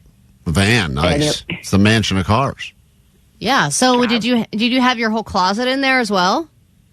No, well, I had my clothes in there, but what I did is I took the back seat out, the back seats out, and I made it flush. I made it all cushiony, and then I had electricity, and I had a cup holder, and of course, One of those banging vans. That's Allie. That's a cup holder. Yeah, shit. That's nice. I already had 6 of them in there. If it was a van. Don't brag about this cup holder you speak of. But Allie is going to be living in her car because she thought that the Menendez brothers would get out, and she was wrong. So they didn't get paroled. So now she's going to be incarcerated in her car. What is the best one bit of advice you can give Allie? The advice I can give you, Allie, with this heat, you've got to find shade. You have to find shade. You have to stay in shade. And then, like they said, don't put your feet up. I mean, I don't know how your windows are, if they're tinted at all, but you'll be fine, Allie. You will be fine. You can go to the gym. That's what I did. I joined Planet Fitness. I went there every day to shower. Oh. Allie doesn't shower every day. No problem. Yeah, I'm not worried about the showering part. That's the least of her worries. But Cindy, what if I can't put my seats down? If you just have to sleep on the back seat of a car, what's the best mode that I should use for getting a comfortable sleep? Cocaine. Cocaine? Is that what you just said? That's terrible mode for sleep. It's the worst mode. Avoid that Okay, one. what'd you say? What I'm saying is there is I don't know what word to use, but it's on, you can buy this cushion that actually goes over your back seat, and it's like a couch. It's really plush and comfortable and not that. Yeah, but Allie, I think it takes away a little bit of the bet if you're spending a week to get your car all ready and nice. Your car's going to be nicer than your house at that point. You're going to spend a week getting it all ready I'm not to allowed go. to make it comfortable for myself. I actually think it's a good thing if she wastes a bunch of money making her car comfortable. Yeah, I mean, that's on That's you. my choice on what I want to do inside my car. We didn't set all of these rules It before. kind of hurts El Cheapo to do that. All we said was sleep in your car. Now you're like, you can't leave your car for any reason. You have to pee in your car. You have to eat in your car. You can't make it comfortable. I wasn't thinking about that, but good point. Yeah, you got to bring back that bucket you had on the river. You still have that? My pee cup? Yeah, you guys still got your pee cup? You got to have to use that. No, I had to donate the pee cup. What did you do when you lived in your car for 2 years? You just went to the bathroom anywhere, Cindy? Because a lot of places they say customers only, no bathroom for the public. What'd you figure out? Well, I did. There were a couple of times I had to pee in the van. Mm-hmm. You have to have a good aim and a wide bottle. A wide bottle and a good cup holder. That's good advice. All right, now there's people. Hold on. Thank you. That's secondhand Cindy. 2 years experience living in a car. You stayed in your car any amount of time, even if it was just a night. What advice could you give Allie? She has lost a bet and she will be moving into her car. Why? I don't know, but she is. 610, Klein, you're only fighting Allie to live in the car because you won. If it were you, you would be doing the deal that you made, which is sleeping in the car only. Well, listen, let's not get caught up on the technicalities of the bet. That's what you're doing. You're creating all these technicalities of the bet that didn't exist before. We'll come back. We'll take your advice. If you have it for Allie, please help her out. Help her out so that she can live comfortably in Jake's car. No, 626, I'm not getting a she-wee. Oh, she's getting a shiwi or a sheenus. No, I'm not. You get a sheenus, No, Alli. I'm not. You get a sheenus, you probably get a free shiwi. You got to think about Buy these one, get one purchases. shiwi? You got to think I'll go shiwi. We'll take your calls, your advice next. That's a sad day. Who's more upset now? The Menendez brothers that thought they were getting out? That are now I'm going to write to those bastards. I think you should go face to face with them. I mean, I got to talk to them. I'm pissed. They screwed up this opportunity, man. They had the opportunity to get out, and they screwed it up. And now you have to live in a car. Yeah. You gotta find that Shiwi BOGO deal. These guys killed their parents 25, 30 years ago, and now you're paying the price now by I know. living in your car. It's unbelievable. Still hurting people. We got to take a break. Come back with your advice next. We also have tickets very soon. If you want to join us Friday, it's our Endless Summer BBQ with Royel Otis. Your next pair of tickets coming up in less than 10 minutes. Listen to Win Your Way In to the Klein Alli Show Endless Summer BBQ. Coming fresh off the grill this Friday. With international recording superstars and good friends of our show, Royel Otis.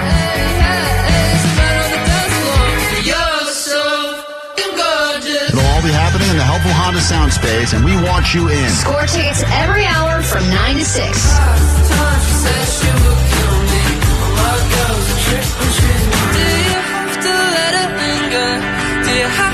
It's live music and free barbecue. The only way in is to listen to KROQ. Yep, there's the road. Hey, this is Roy. This is Otis. We're Royal Otis. Keep it on KROQ to win.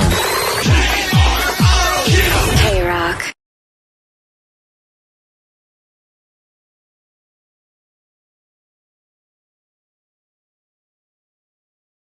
A quick question as to who's at fault. And I already know, before you guys even tell me who's at fault, Klein, I think that Alli is going to side against me and Omar may side with me. But also I could see Omar switching and making me feel like a total ass. Okay. I know exactly what Omar's going to What are you eating, Omar? Anything good? Oh, sorry, banana. Oh, cool. Yum.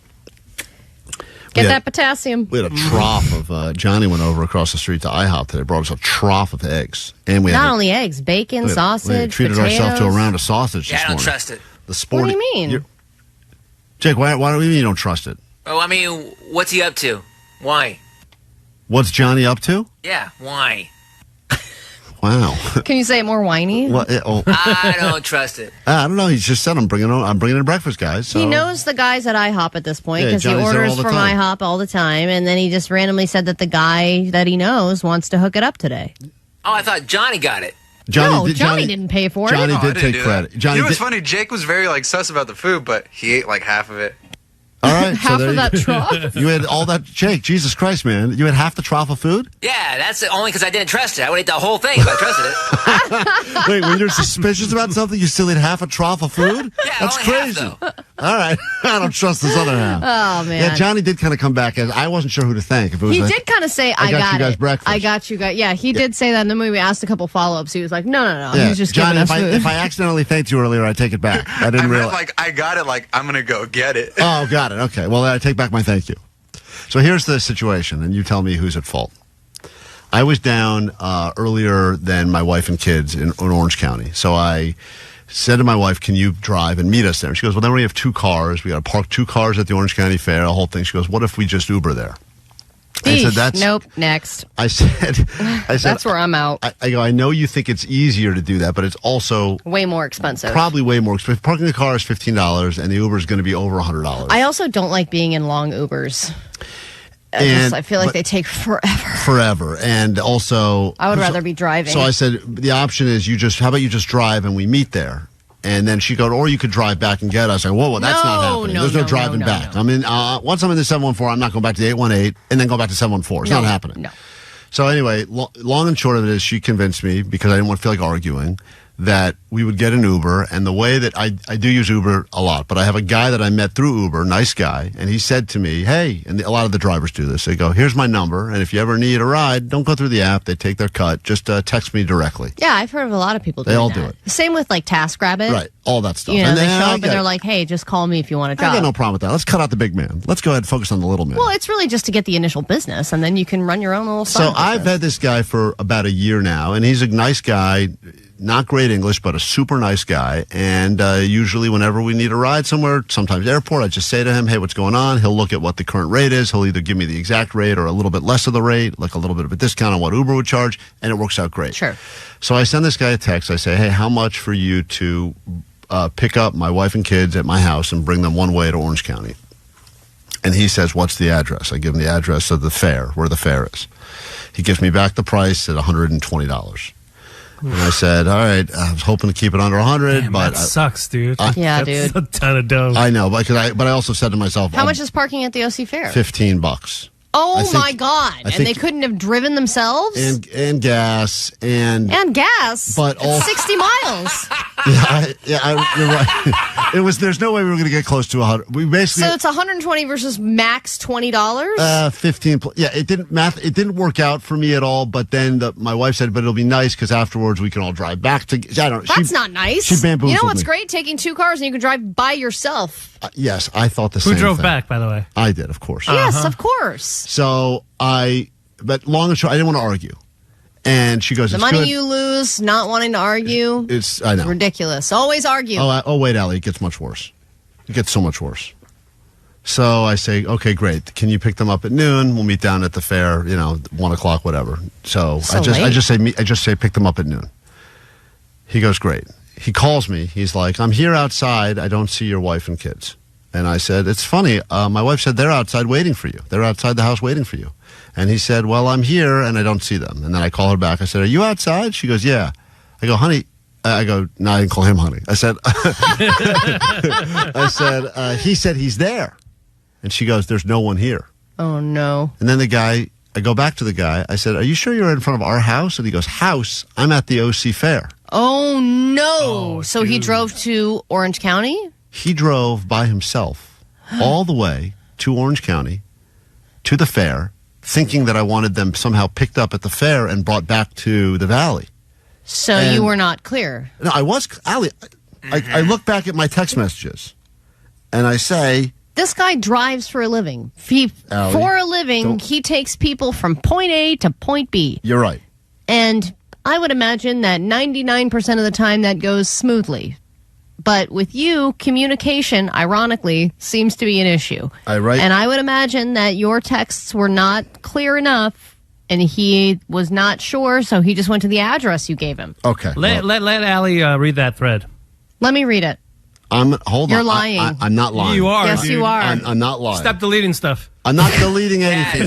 Hands off the phone. Give it to me. I'm going to read this to you. Don't read it to me. And then you can read. And then you can read it to see I'm on the level. I'm holding it up. So I don't give away the guy's number on the YouTube.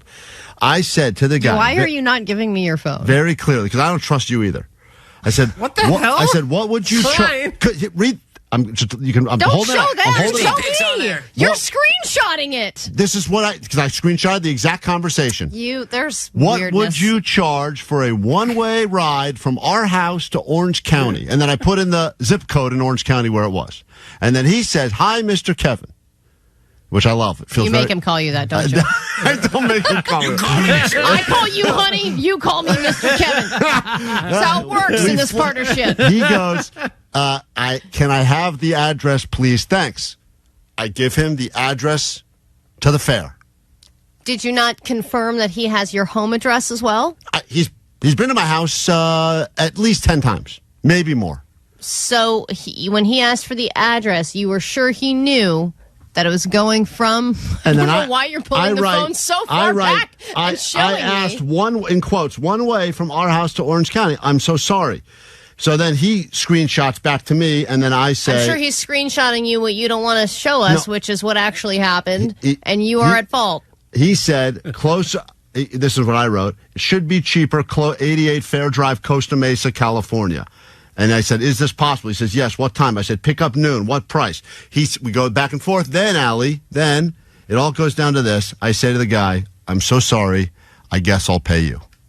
Okay, what are you asking? And he wrote back, prayer hands. Okay? Prayer hands. Mm-hmm. So my question is, I haven't paid him yet. Well, you just said we were going to. So. I said You can't go back. You just said you were going to pay him anyway. Sorry for the confusion. I guess I'll pay you. And he only said prayer hands? And he said prayer hands. He didn't say Mr. Kevin? He didn't say... Then he doesn't get his money. Mr. Kevin's going to stiff you. So now I'm... Who is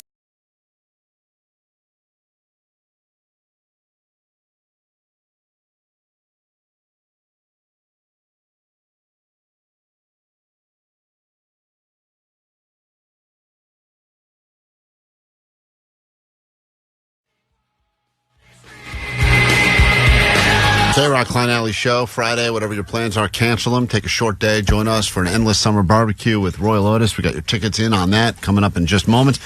So many people with advice for Allie that have slept in their car. Someone is waking up in their car right now. First thing I heard was this conversation about sleeping in the car.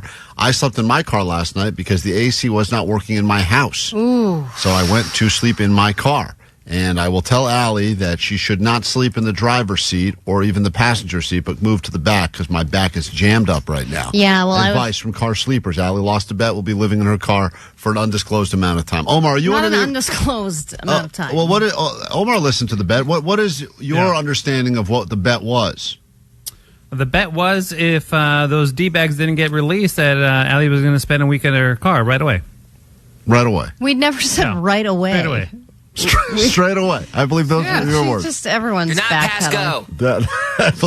Omar's quoting you. So straight Well, away. we're not going to push it back to like next year, Allie, when you're comfortable. I'm not saying next year. I'm just saying next week. Just give me a little time to prepare. We what have do you need to prepare? We have another car There's liver. no preparing. I'll live stream it and everything if you let me prepare. Hey, you can live stream it right now. You have a phone. I could, but I'm not gonna. Yeah. Shut up, Jake. Hold on. Hey, You shut up. Hey, Pantyhose. Jake, shut up. Yeah, Jake, shut up. Pantyhose, Greg. How long did you live in your car, Pantyhose, Greg? Well, on and off for a little while here and there, because sometimes I spend the night at a friend's house. Oh, I just have a couple friends, you know. Besides you, Klein. Right. Is this helpful? What advice would you give to Allie, the greatest bit of wisdom you could share with her as someone who's about to move into her car for the first time? Well, come on over here. You can park in our driveway. No, I don't. I don't need that. Thank you. Oh, you're welcome, dear. All right, Allie, you got to remember two things. Number one, the main important thing is where you're going to stay. You can't camp out. You just got to park somewhere that's kind of indiscreet. It's got to be like a nice neighborhood, but you got to... My neighborhood. That's where I'm going to park, is in my driveway. Crackheads in your neighborhood. Yeah, No, well- the crackheads by the pool. The whole neighborhood's Right, falling I'll have apart. company. You got to move. You got to move on. Whereabouts do you live? Because you know I ride my bike around. I can keep an eye on your You think place. I'm going to tell you where I live, Pantyhose Greg? Pantyhose, I'll give you the address. Hold on, I got to find it. I'll text it to Okay, you. I'll shave my head if you don't give him the address. All right, deal. He's Done. keeping an eye on you and Shia LaBeouf. That's right. You got to keep it on. What is the real advice? You come on. One bit of advice. Someone said, "I'm going to live in my car." Pantyhose, Greg, you did it on and off for years. What is the best bit of information you can share with Allie for real? Right. Make sure you got a good stash for weed. All right, that's Pantyhose, Greg, right there. Very great. helpful. Hillary, good morning. Welcome to KROQ. Hi. Hey, good morning, guys. So I'm not trying to be mean, Allie, but like honestly, the bet was live in your car. It wasn't sleep in your car. Thank you, Hillary. So the whole entire time I thought it was live in your car. So it wasn't just taking a nap or sleeping. It was figuring out how to just manage to be in your car. And now Allie's just trying to welch on the bet. And I'm not trying to welch on the bet. We did not. You're backpedaling, Allie. All right. And, That's true. and if it was Klein, you guys would make him brush his teeth and wash his face and not In my clean car. his legs. You're right. Get a poop bucket. I would be living in the car. You better believe I Oh, lost. yeah, right. You guys- you know the amount of responsibilities you have in your home? Great. You would not be I allowed would to be in your love to car. live in my car yeah, for a and week. you would not Sweet be allowed release. to. I would, and I would say rules is rules. No, you would not. Rules is no, rules. if this tables were turned right now, you'd be like, okay, well, I might spend 45 minutes in the car. Can I ask you a serious question? Why are we hypothetically assuming what would have happened had Klein lost the bet? Because Klein didn't lose the bet. I know. You but lost the bet. If the roles had been reversed, you would be trying to get out of things too. Of course, I'd be trying to. Yes. But Why is everyone ganging up on me? Yeah, when I tried to get out of the whole piercing the nipple thing, what happened? I got jabbed in the goddamn nipple, pierced right through the nipple. I know, and you found a loophole. You took it out. Well, there was no bet about the length. We had a bet. That's what about- I'm saying is we didn't talk about the aspect of every part of this bet. You thought I was going to leave the nipple ring in for the rest of my life? You really thought I was That's going to be what one it of- means to get your nipple you pierced, thought I was doesn't gonna be one of it? these old guys that was going Well, at around least for a couple of months, I thought. All right, well, For sure. whatever. Listen, here's the reality. Let's not turn this on me, guys. Allie lost the guy. Allie put her. You hitched your wagon to the Menendez Brothers. I don't know why you felt like they were going to be. Let's check the tape. I'm pretty sure we said sleep in your car. Yeah, let's check the tape. We did not say, I don't think we said live in your car. Well, if you'd like to join us for Allie's last supper, not in her car, that'll probably be this Friday at the barbecue, Endless Summer BBQ with Royel Otis. Then Allie can move into her car just in time for the hottest week. I think next week's going to be even hotter around here. It is? I think it's going up like the mid-hundreds. Okay, then can we wait till winter? No, We're not. So, Come on, guys. Just for my health. He also bitched out on the frosted tips. I didn't bitch out on the frosted tips. I frosted my effing tips. His hair just didn't take. Just didn't take.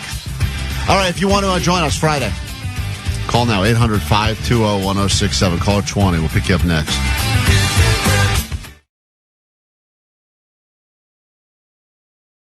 It's prayer hands. I'm serious. For serious question. Do I have to pay the guy? I think you said you would. You said if you said you were going to pay him, then yeah, you need to. But who's at fault? Well, I still think you're at fault because there's some weird shady stuff going on with your phone that you don't want to show me. There's nothing but shady going on. You can look, Vanessa, you can look through, write this down. Next time we have Light Day Friday guy in, we got to put this on the put it on the lie detector test. I just want to know if I've said I feel bad. I'm sorry, but now I'm down. That fair. Now this is a classic thing you should never do in an accident. Do not admit fault, and do not make promises that you don't intend to keep. You say screenshot to him and say, I said from our house to Orange County. I never confirmed that the pickup was from Orange County. I'm calling the guy. If that's his mistake, you shouldn't have to pay him, or at least pay him half. If you don't pay him the entire amount for the wrong thing, if you explicitly told him differently. I'm calling the guy right now. Make sure you call him honey. I haven't. I'm sorry. The person you were trying to reach has a voicemail he's gone box that has not been set up yet. He's not going bankrupt. He's not going bankrupt. Hold on. He's not going bankrupt. Hold on. How dare you, Al? Hold on. This guy doesn't really exist. He may be dodging me now and he's a nice guy. Like, I like this guy a lot. Honest guy. Nice guy. Enough to cold call him on the radio right now? Always on time. Always been pleasant. Always has a smile. I just want to. Hello? Hi, it's Mr. Kevin. Who is this? Mr. Honey, it's Mr. Kevin. Remember the drive over the weekend to Orange County? We had a mistake? Oh yes, Mr. Kevin. How are you? Thank you for saying that. All right. I'm so sorry for the confusion. No problem, Mr. Kevin. You're welcome. Klein feels so bad he's going to pay you double. Shut up, Alli. Shut up. Thank you. Oh, wait. Mr. You. Who do you Alibaba. think? Who made a mistake here, do you think? Did Mr. Kevin make a mistake in what the ride was? I think Mr. Kevin did mistake. Yeah. But okay. Mr. Kevin did mistake. And what did he tell you? He sent message for me pick up at that address. Oh no. Message. No. I said okay. I sent a picture for him. A picture? Yeah, he said he presented a picture of the screenshot. The same thing I sent to him. But I thought I said to you, but one way from my house to Orange County. No, I did. When the last time we talked, you sent me message. You sent me message. Please pick up at noon, and you send the address. Right. Yep. That was the drop-off. Oh, yeah, address. that's extremely confusing. All right. I'll pay you. Yeah. I'm sorry. Sorry for the trouble. I'll pay you. Thank you so much. Okay. So you just drove all the way there for nothing. You drove all the way to Orange County, no empty car, and drove all the way back. Yes, I. KROQ, Klein Alli Show. We're having ourselves a party on Friday. We earned it. We had to run the mile as a team in under 8 minutes and 48 seconds and do a bunch of other crap that proved that we are physically you were fit. Supposed to run the mile, but you bitched out on that too. First of all, don't start now. Don't start with that because we all changed it to try to benefit the listeners. We all did different because things. We knew you couldn't do it. We all knew everyone couldn't do it. You couldn't even do anything because you're a handicap. I got blood coming out of my ass. What do you want from me? Well, that's my point. We all Jake still ran. He's always got blood somewhere. The point is, we accomplished it all, and we get to do this little thing with Royel Otis on Friday. And Kyle from Sun Valley, you're joining us, all right? All right, thank you. Yeah, great. You sound fun. We'll see you. That's going to be great. This is like a guy watching his parents fight. He's like, thanks. You don't have to come if you don't want to. He sounds like he's just lost. Anyway, come if you want, okay? It's up to you, Kyle. Get Kyle's information. Tell him no lamos. Remind him. We'll see you on Friday. It's going to be a good time. We have some things planned we can't even talk about in the air because the lawyers will shut them down. We'll just do them on Friday. And I'd love to get you in. We got tickets all day long, not just with us. You can win them all day long on KROQ. Join us for the Endless Summer BBQ Royel Otis happening this Friday. All right, there's things happening in other countries. We need to decide if they're worthy of staying where they are, or we bring them here to America. I've said many times that some of the greatest things we have, from meatballs to menage a trois, started elsewhere, and we brought them here to America. And it's time for us to talk about some things happening in other countries. This one, which country is this happening in, Alli? This is happening in Denmark.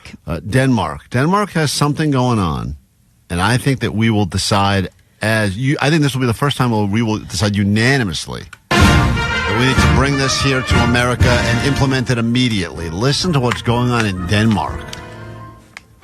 In Denmark, after 400 years, they will be closing down letter delivery. The mail. No more mail, at least not letters. So, yes, packages you can still have delivered, Sure, but need the packages. traditional mail service that started in 1624 is Gone. going to end because letter volume has dropped 90% in the last 25 years. It's all junk and crap. They've cut 1,500 jobs, and now they're going, you know what? There's really no point in even keeping this open anyway. They started doing like every other day delivery instead of every day, and now they're like, you know what? If you want to send something, you can use a private company or something because this isn't worth our time or money anymore. So they've getting rid of it. So all those nonstop coupons, mailers. I mean, I don't know if Denmark got Valpak savings, but that's all my inbox is these days. And then there's also Valtrex.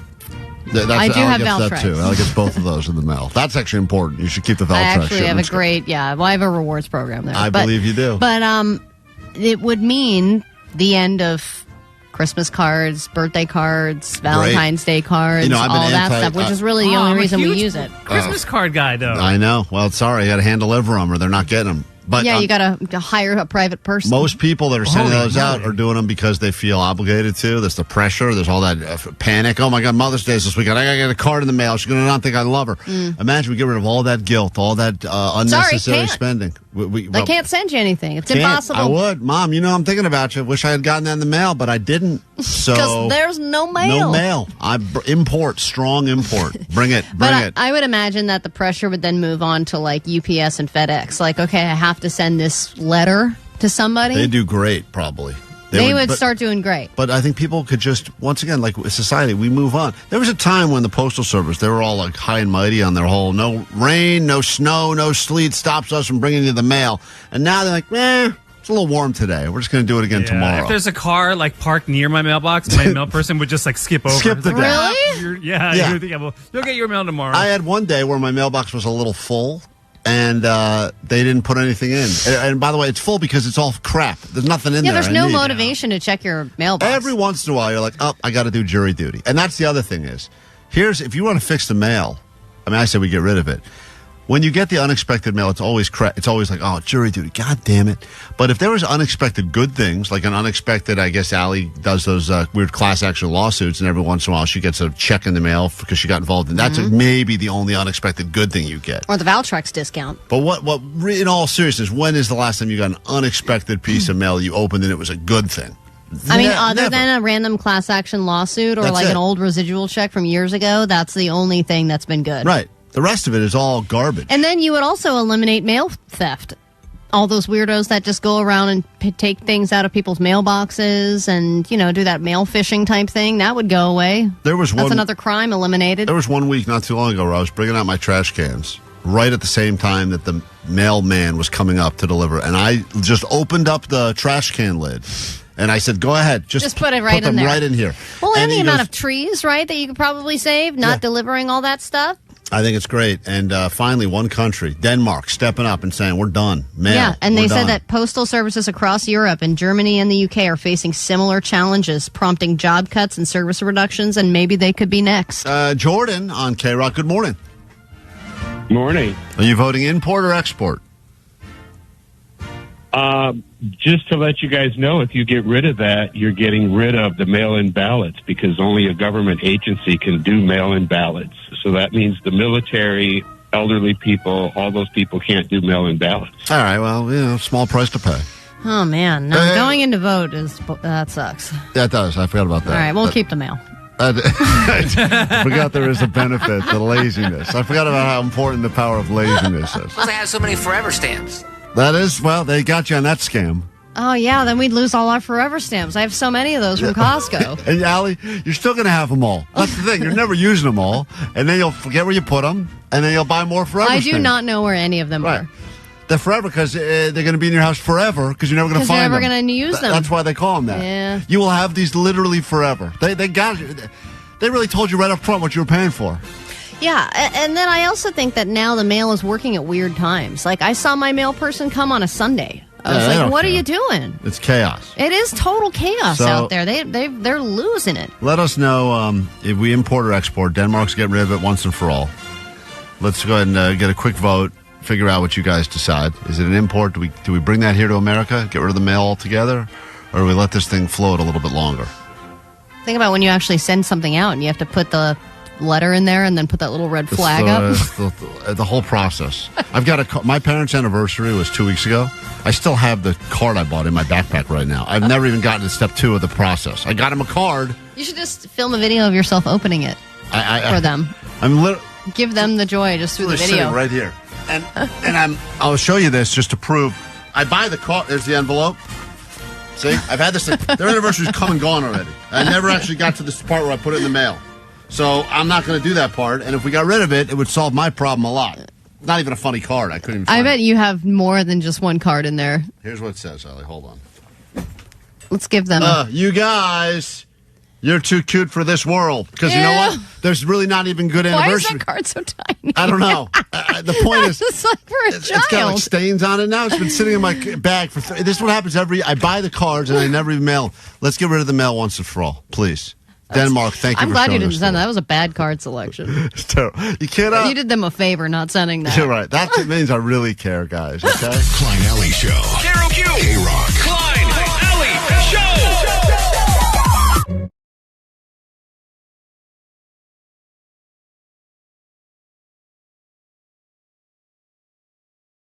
Allie decided that she was going to step up and do something because we peer pressured her into doing it, really, and also because she believes that the people of Southern California are being fleeced, bamboozled, and scammed by gas stations all over that have been attempting to fool you into paying for air even though it is free. And I know that this has led to a lot of controversy as to people that say, well, it's not free unless you buy gas.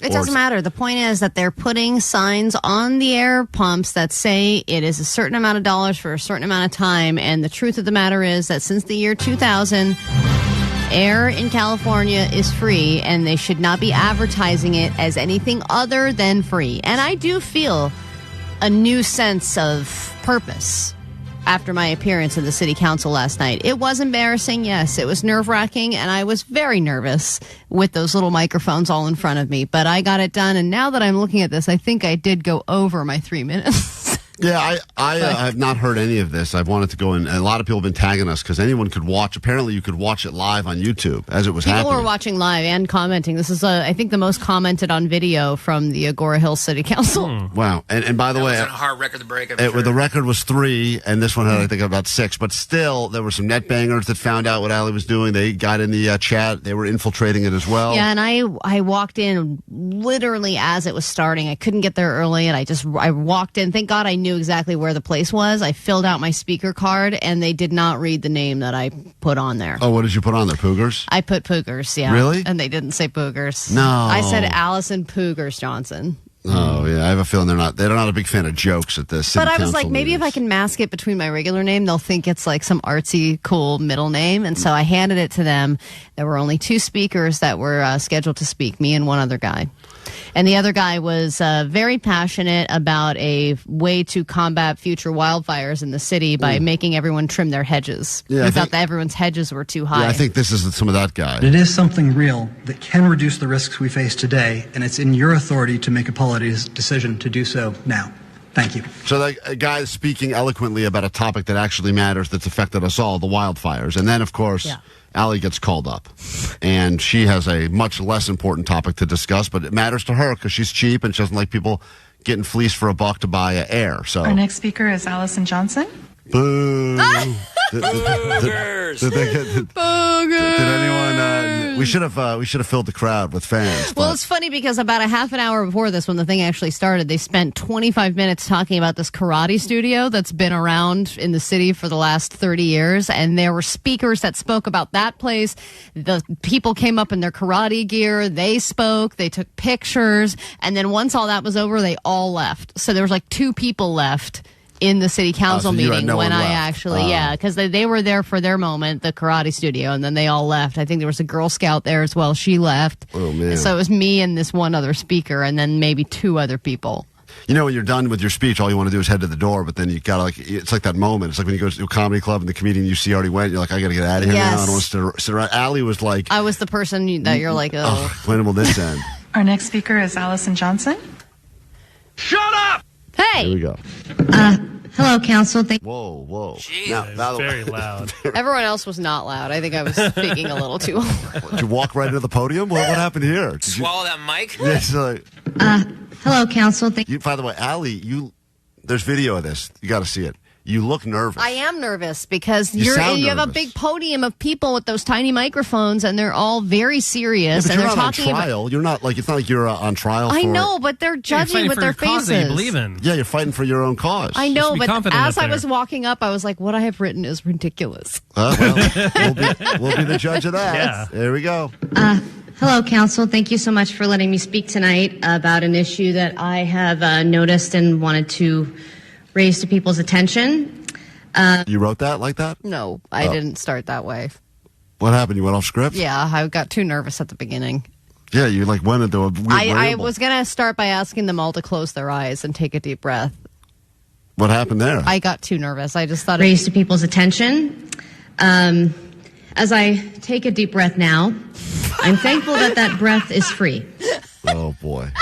You went like real dramatic with it, huh? If you're just joining us, Alli is addressing city council to try to make a change that will affect us all if you've ever been screwed.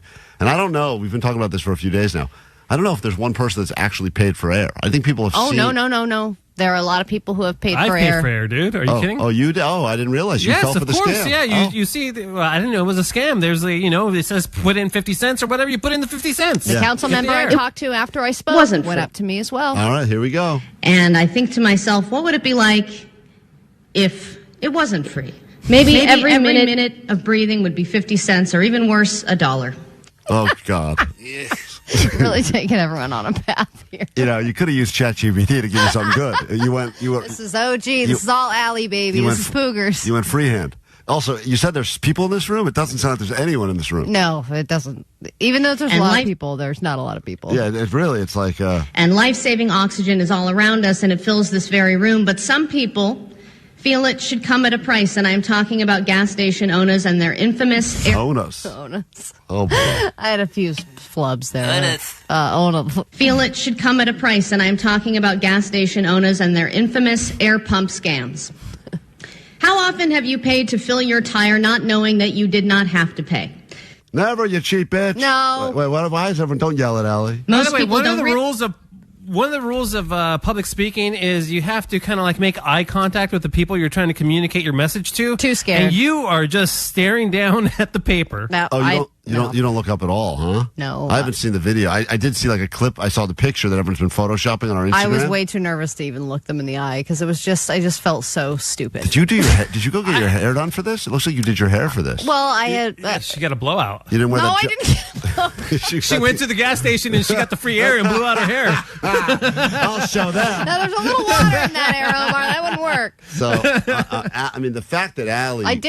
I wanted to look professional. Yeah, you look good. I don't know. Here you wear that giant baseball hat, but over there, you did the whole thing. So you should have worn that giant hat in there, supporting Iran. Here we go. How often have you paid to fill your tire not knowing that you did not have to pay? Most people don't realize this, but California law requires every service station in this state to provide during operating hours water, compressed air, and a gauge for measuring air pressure to the public for use in servicing any passenger or commercial vehicle. So you decided to not go funny. You went factual. I have to go factual and then eventually get funny. I get funny. I think that last person left that was sitting there. The Girl Scout left. Yeah, so you hear Hey, you someone. walk to council. Shut up. Start leaving. Here's air. There's a whole room full of air now. Congratulations, you got it. And despite this being a law since the year 2000, I see every gas station in the city and beyond advertising with stickers. Air, $1.50 for 4 minutes.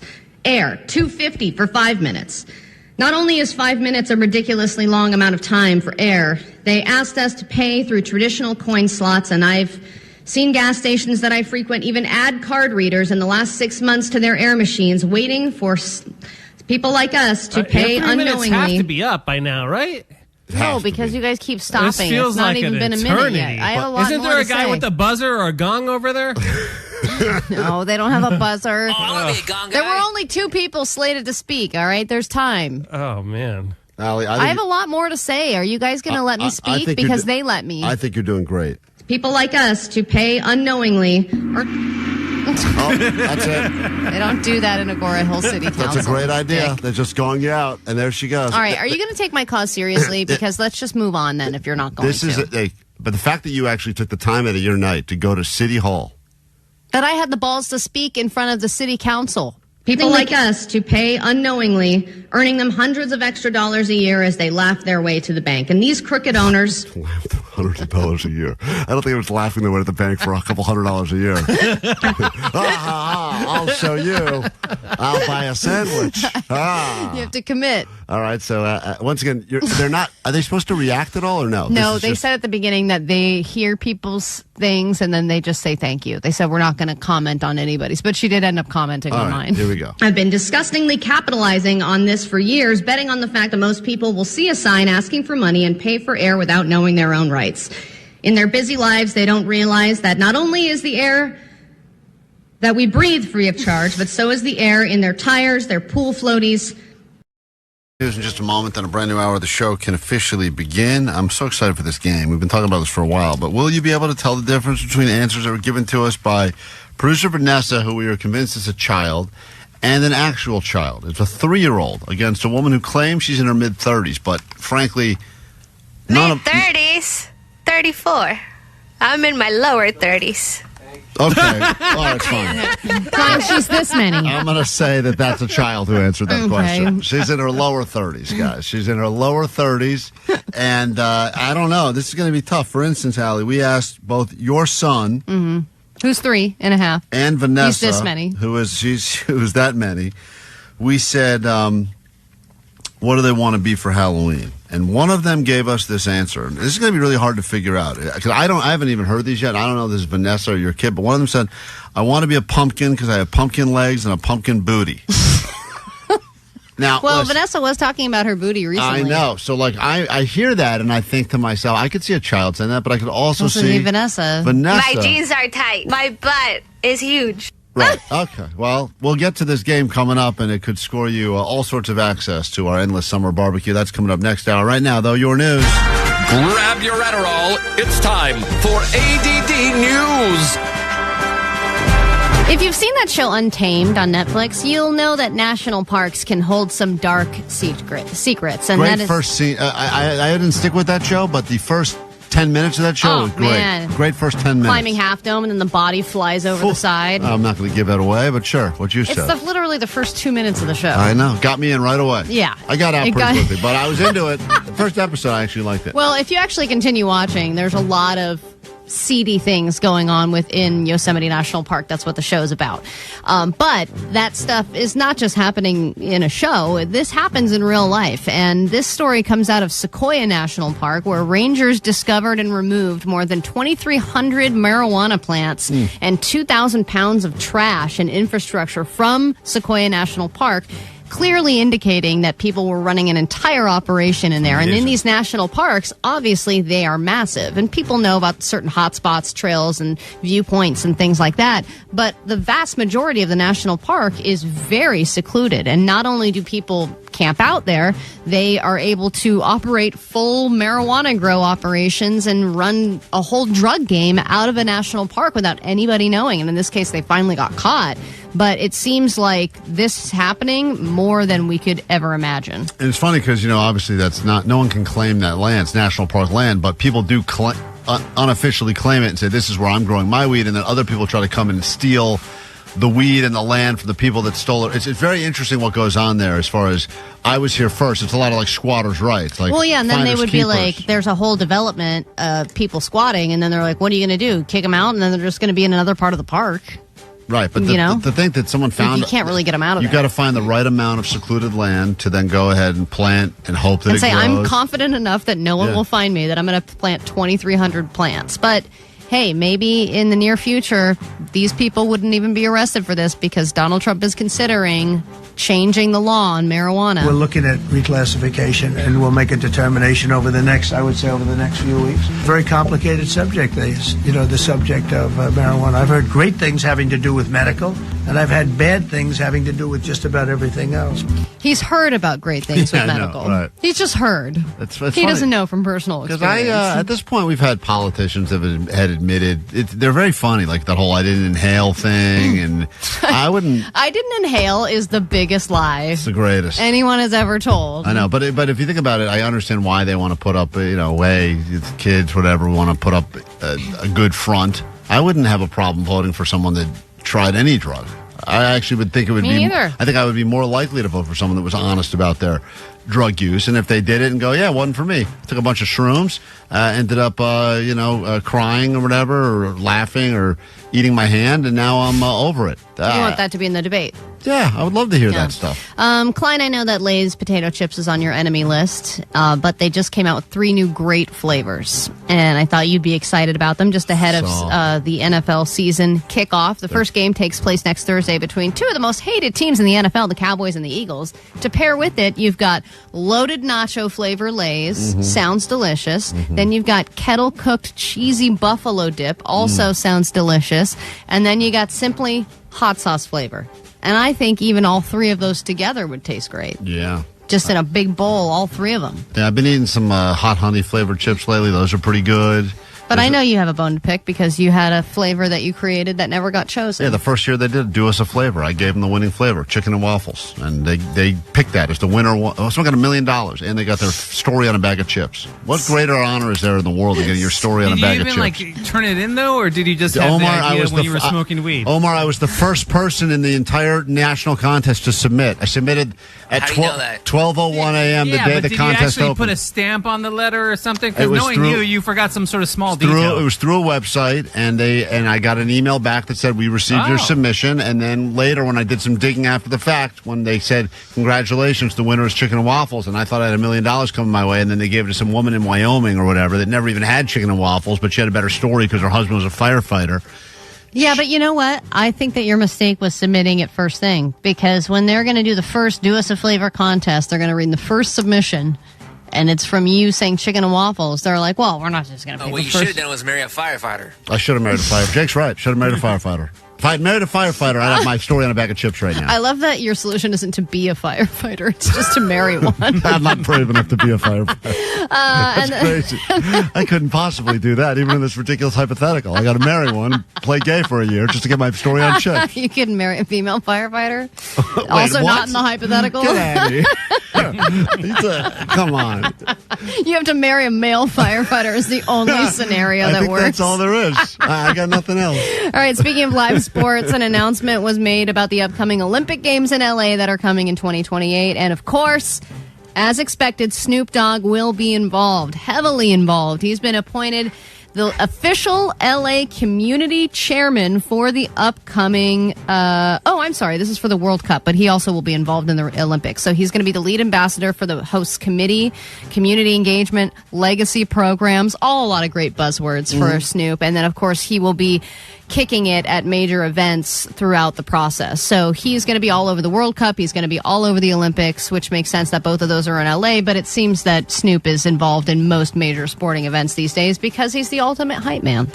Hey, Snoop, thank you for representing us proudly, and also thank you for saying yes to every opportunity that comes your way. You want to do this? Yeah. Sure, why not? If you would like to join us and Royel Otis at a Endless Summer BBQ happening this Friday, I'm looking for caller 20 right now, 800-520-1067. You'll win those tickets every single hour, starting now, all day and all week right here on KROQ. And I guess we got to give those away double time because we can't give them away on Friday. We'll be doing the actual barbecue. So win them right now, and we'll be doing that all morning here and all week here on KROQ. Klein Alli Show. 106.7 KROQ FM in HD Pasadena, Los Angeles, Orange County. This is the world famous KROQ. Good morning. It's a brand new week. It has officially begun. We are Klein Alli Show. This is KROQ. Nice to meet you. Thanks for coming back for more. We'll make it worth your while if you're called 20 right now. Endless Summer BBQ taking place this Friday, and Royel Otis will be there. Some meat sweats and other stuff we have in store for you, so hopefully you win your way in. It's the only way to get in. My name's Klein. That's Alli. Hello. That is DJ Omar Khan, the audio sniper. You got that Jake Z Nerd. What's that? He's got ants, not fleas. A lot of people did tell us over the weekend, though, that apparently fleas are responsible for the plague, which I guess is back now. So they said that Jake should really take care of his fleas pretty quickly because all these people are getting plague now. And that is... You gotta take care of that, Jake? Take care of your plague? Yeah, because, well, you should get tested for plague because if you're the one that's ground zero for the flea infestation that has hit us all. I'm not ground zero. You guys got dirty cats and dirty dogs at your house.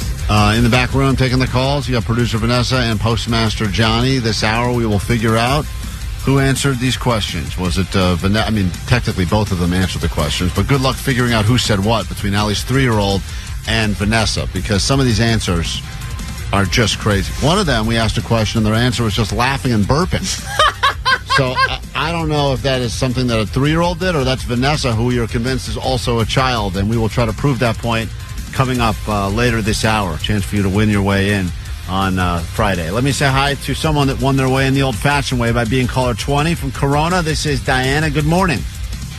Hi, good morning. Thank you for waking up with KROQ, and we will see you Friday for our Endless Summer BBQ with Royel Otis, all right?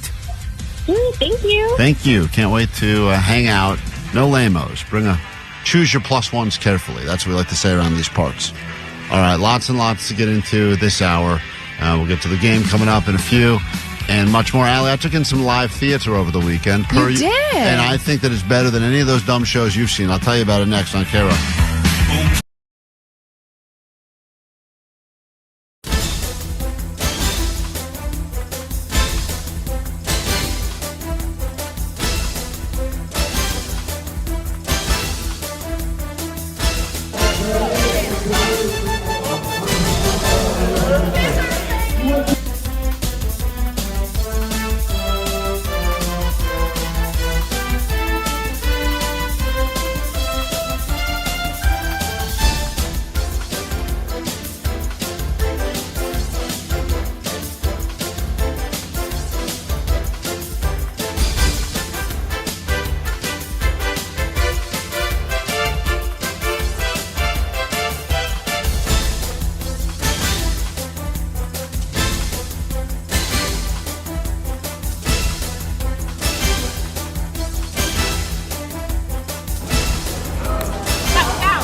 Down hard, that's the word.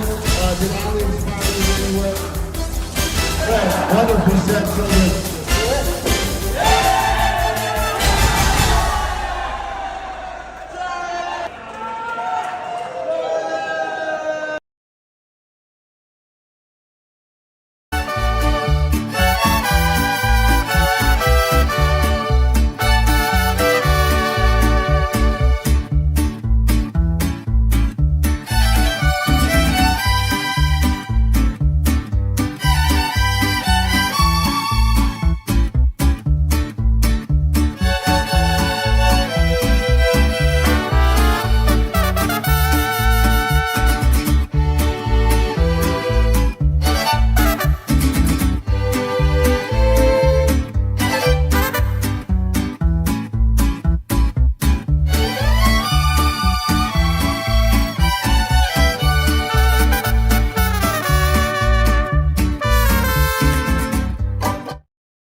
Klein Alli Show.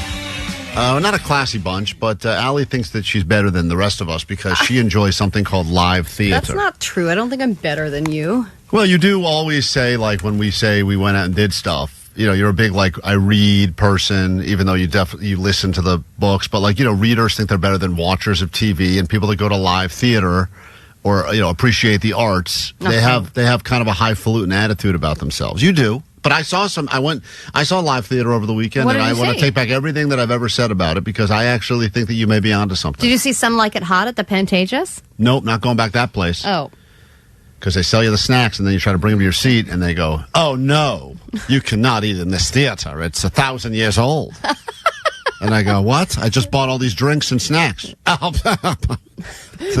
you're not wearing a suit coat. They tell me I got to sit there and chug double vodka sodas and put handfuls of peanut M&Ms in my mouth. It's a nice challenge.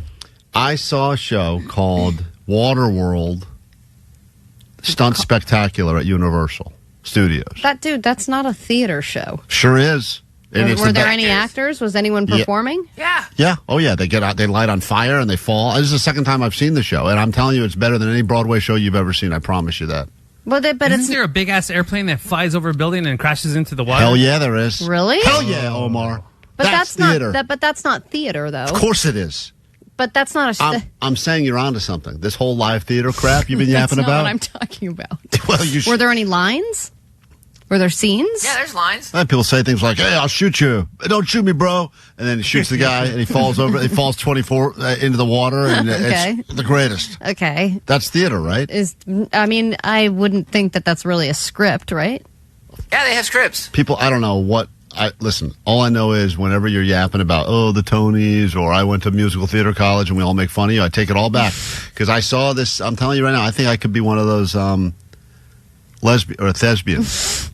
You could be one of those lesbians. I could be now, because I'm convinced. That's the first time I've seen but that's the only thing that you like. I don't think you're going to be very impressed with the other theater that you're going to watch if you're going to be a theater person. I don't know how many plays have people that get lit on fire and dropped 20 stories into the ocean. But I think they do that in Mamma Mia. I finally for the first time got what you've been saying. That's not what I've been saying though.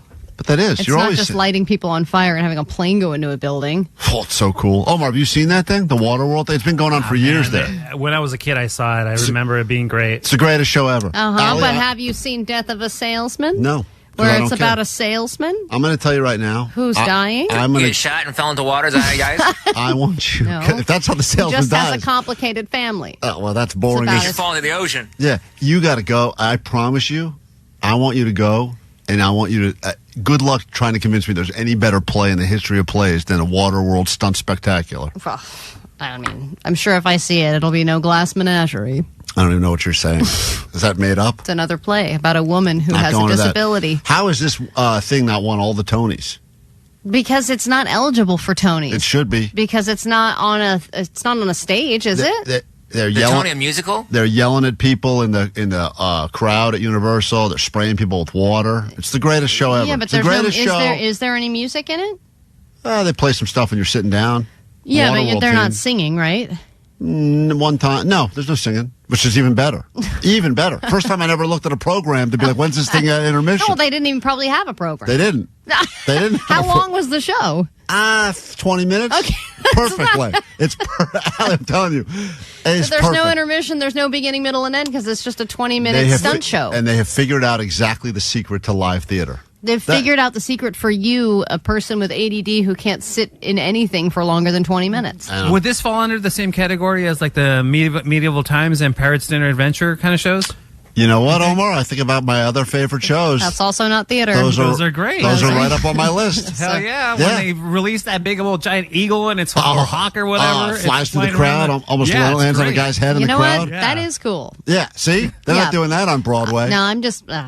I would have taken those jobs in a heartbeat, but those are people who are doing that in order to support their real dream of doing theater. 214 Waterworld Stunt Show has classically trained actors. They have to pay attention to their scene partner, the fire.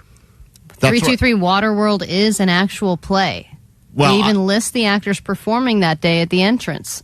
They do say the one part I didn't like at the end. They go, and you may recognize that guy on fire as so and so from Dr. Doolittle. They do say some of that crap. Well, you're really at the theater when they have a little hat at the door and they say, "Hey, please donate to help keep our theater alive." They didn't have that. That's at all the shows I did. They had that. One of the guys had a hat on, and you know what they did? Lit him on fire, threw him in the water. It was awesome. The whole. I'm telling you, whenever there was no down. Moment. Theater, a lot of that is yapping. A lot of the people, Allie, when you go to the plays, yap, yap, yap. Oh, yeah, so-and-so died of cancer. What? They didn't have any of that at this one. What are you talking about? The plays. When do you go to? Are you talking about the actual play itself? Yes. When they're talking about cancer? I don't know. There's always some boring, sad conversation happening on stage, and then someone breaks into song. No. None of that happened at this. None of that. They didn't do it. Not when I was in Footloose. Hey. Okay. See, whenever you're... I played Rusty. I bet. And that's him it for the boy. That's real theater. If she tried that at this thing, you know what they would have done? They would have pushed her off the ledge, and then they would have lit you on fire as you were falling down. Come on, man. This is different than what I grew up doing and seeing. I think that, I don't know who decides. Have you ever seen my Jazz Squares? I don't know who decides who gets the awards for live theater, but I don't know how Waterworld, Klein. the Stunt Spectacular, has been overlooked for as long as it has. And 909, those people in the show have headshots. That means that they're professionals. Sure, they probably do. I'm telling you right now, I don't know. I don't know. I've never seen it. Maybe you're right. 805 said Waterworld is a whole production. It's great. It's in the outdoor theater. Allie has to experience it. I think she would love it. Don't call it a production because you're going to make me not like it as much. The thing is, everything about, whenever you try to tell me you had some magical experience, like you're like, oh, I went and saw some blah, blah, blah, singing crap, whatever. And I don't understand what you're talking about. I can't even connect with you. This thing has all of the things that I saw a remount of Hello Dolly. That was absolutely fantastic. Light that thing just on some fire. of the best dancing you've ever seen. And I'm telling you, you go to this thing, this will be your new favorite show. Is it the next Hamilton? I don't In know. the room where it happened, the room where it happened, This the is room better. where it happened. This is real theater. Everyone huh? who's seen what I'm talking about. I've got a headshot. You want it? Nope. Burn that. Throw it in the ocean. That's what we should do. If you'd like to play the game right now, a child or our producer, Vanessa, get on the phone. 800-520-1067. They've all answered the same questions. If you can figure out what was said by a 3-year-old and what was said by a woman in her mid-30s, Lower 30s. call now, 800-520-1067. We play that game next. Listen to Win Your Way In to the Klein Alley Show Endless Summer BBQ. Coming fresh off the grill this Friday. With international recording superstars and good friends of our show, Royel Otis.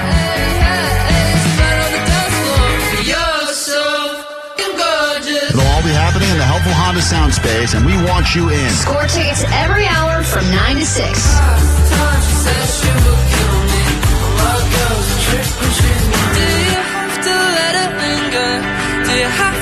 It's live music and free barbecue. The only way in is to listen to KROQ. Yep, there's the rope. Hey, this is Roy. This is Otis. We're Royel Otis. Keep it on KROQ to win.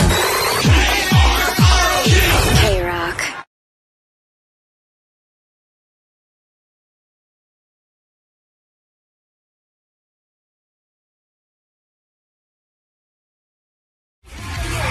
I don't think I did the right thing. Can you tell me, Allie, as a woman? No. No. Vanessa, can you tell me as a woman when you like being a handshake presented to you versus a hug presented to you?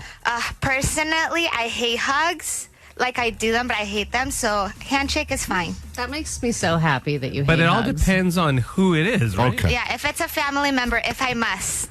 If you Oh my must. God! Wow. If you what about must. your mom? No, I'm getting used to hugging her. Oh my God! 30-something years? I'm awkward. No, but I think a handshake is a good thing. Yesterday. I hate handshakes. Yeah, I agree. really? I'm with Omar. I'm a fist bump. Oh, I hate Fist bump is bumps. kind of douche. I don't care. Kinda dude. douchey. I don't want to shake your hand, especially after COVID. I am out on the handshake. And if somebody does come in for a hug, I do a half hug. Oh my gosh, that's me. See, I think the hug, even though it feels like it's maybe more intimate in the sense It is. you're kind of grinding bodies against each other, you're not. There's no skin-on-skin contact. You got potentially up to 4 layers of clothing separating you, so really it's not that intimate. Yeah. I asked the question because yesterday I picked up my kids on their last day of school. Final day of school, got them. And you're like, I should probably hug them. I should hug these children, but it's weird. No, I did fist bump. And the teachers give you like their bag of here's all their arts and crafts stuff you're going to throw out probably when you get home, and then you say, hey, just want to say thank you for and then I say thank you for your service, you know. And then there's that moment where, and I noticed other parents, especially the moms that were picking up the kids, are giving the teachers hugs. Are you serious? Yeah, that is strange. Just all overall, she's a teacher. Like I've never seen that happen at all. I think there's like an emotion sometimes at the end of the year where I mean, look, or it's the parent being like, I'm so close with my son's teachers. Oh God, we hug. I gave my tip out of the hat and I'm out. Yeah, I didn't really have like I don't even handshake in that scenario. I felt like it was usually it's just a wave and it's like a wave. Alli, I'm telling you, Klein goes to his kids go to some fancy boy school. Public? Dude, it's not a fancy boys school. First of all, they're girls. No. LAUSD was at a school last year. Now, last week. Last week. LAUSD public school, Omar. Nah, you're going to some fancy boy school. And anyone who had kids that are in kindergarten through fifth grade, yesterday was the last day. I talked to a lot of people there. A million districts. No. What are you talking about? You don't even know what you're saying. You're in a different district. You were talking yesterday about tipping the teacher out like $50. I know. Hoity-toity school. I said, what is the proper amount if you're going to give the teacher a thanks for the 20 tops, man. That's what listen, the argument I made No, was... you said 50. Yeah, you said 50. Your wife was even crazy. Like, what? Yes. She said your that wife tipped a furniture person $100 recently. She didn't know. I told her, what are you doing? I said, that was more than the piece of furniture they brought to the house. She's like, I didn't even know. She goes, I didn't have anything. All she had was $100. All I have are hundreds. She was back from Vegas. All she had was a $100 bill. Vegas makes it so you get screwed when you go to Vegas because all they do is give you hundreds. ATM, take out $200 in Vegas. They give you 200s. They don't give you 20s. I guess if you pay for a fancy school, you should hug your teachers. It's a free school. Totally. Free school. You're missing the point of the story. Do you hug or handshake if you feel like you need to do more than just wave and say thanks for the year? I think in your case, you would pull a crisp 20 out of your pocket and you'd put it in their breast pocket and go, good job. I did like I was trying to get a table at a restaurant. And you pat it all weird. I folded it up in my hand and I put it in her hand and I shook it and I squeezed her hand real tight. Thanks, Miss Miller. I said, don't spend that all in one place. You deserved it. All right, so the answer is fist bump. The answer is fist bump. Yeah. Thank you. That's all I needed. I'll know that for next year. When I go to University of Fancy with my kids. There you go. It's the Lincoln Park KROQ on Alli Show. Good morning. Klein, Alli, Show! Mornings on KROQ. 106.7 KROQ. Air hugs are the acceptable. I don't even know what an air. I don't even know what an air hug is. You just put your arms out like, ooh. I don't really get it. What do you like? Stand apart and just put you're doing like Creed, arms wide open in front of each other? I don't even know. As a teacher, I accept and expect nice gifts at the end of the year. Your kids are probably annoying. No. Most Klein's right. Most elementary schools in the Valley ended this week. That's true. Although the last few days, since everyone's given up, they're just these like half days. No one even. What's the point of even going? Pickups like 11. Drop them off and turn around the block and go get them again. I just think there are certain relationships that always remain strictly professional. And parent and teacher is one of those relationships. 310, I'm a teacher. I hate when parents have gone in for the hug. No, I don't know you. I know your kid. All I'm thinking is, please don't touch me. I mean, I get it. I felt weird because I did not want to go in for the hug, and I didn't think it was appropriate. But I did see a lot of moms doing the hug, and I wonder if there's a different standard between moms hugging teachers and dads. Do finger guns. That's right, dude. Just wanted to be keeping manly. Thanks for a good year. Boom. So, was it a lady teacher? Yeah, lady teachers.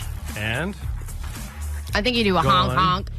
Yeah, you do a ooga. That's right. I know you're thinking, man, those two look funny.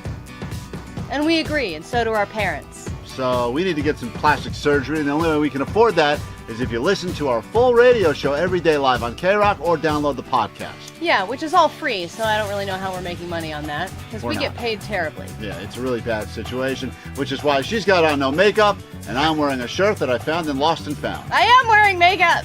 You are? Yes.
will be much more challenging than it should be because we are about to listen to answers given to us by a 3-year-old, Alli's actual son, and answers given to us by a woman in her mid-30s.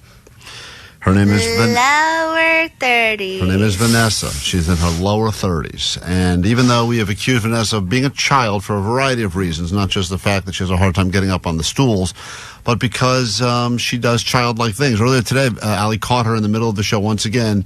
Another chicken leg. Eating a chicken Come here, leg. chickens. I was set up. Oh, boy. Like a trap. I've seen somebody so happy in that picture. By the way. I know. Look at that picture. That was caught today. This was not a repost. This was caught today during the show. And she's wearing those serial killer glasses. Walked in, she looks like she just killed it. Yeah. I'm Dahmer. I'm going to have this chicken. Yeah. She is. The Wish it was still alive. Jeffrey Dahmer chicken. She loves chicken. But you would think it would be easy to figure out the difference between something that a woman would say in her young 30s and someone that a child would say when they're 3, but you're going to find out it's quite difficult. Yeah, and I mean, even just the choice of entertainment that Vanessa has and some of the things that she watches are some of the things that I think your daughters watch, right? My daughter left a book here. The book was called Sisters. Sisters or Brats or something. And I walked in, Vanessa's reading this and like engrossed in it. When I took them I took them to Crypto to see Zombies and something else live, some Disney show. I didn't even know what the hell it was, but I was like, I love that show. I watched it all during COVID. I'm like, what? I said I watched the originals of that shit. Which were also meant for children. So here we go. You watched Bluey too, Vanessa, right? No, I've never seen Bluey. You're missing out. I'll read you transcripts, and you just have to say, was this said by a 3-year-old or from Vanessa? Everyone who gets theirs right, Alli will write your name down, and one of you is going to join us on Friday for the Endless Summer BBQ Royel Otis. All right, Veronica, Los Angeles. Here we go. Welcome to the show. Good morning. Welcome to your Monday. Hi, how are you? Good morning. I'm well on my way to work. All right.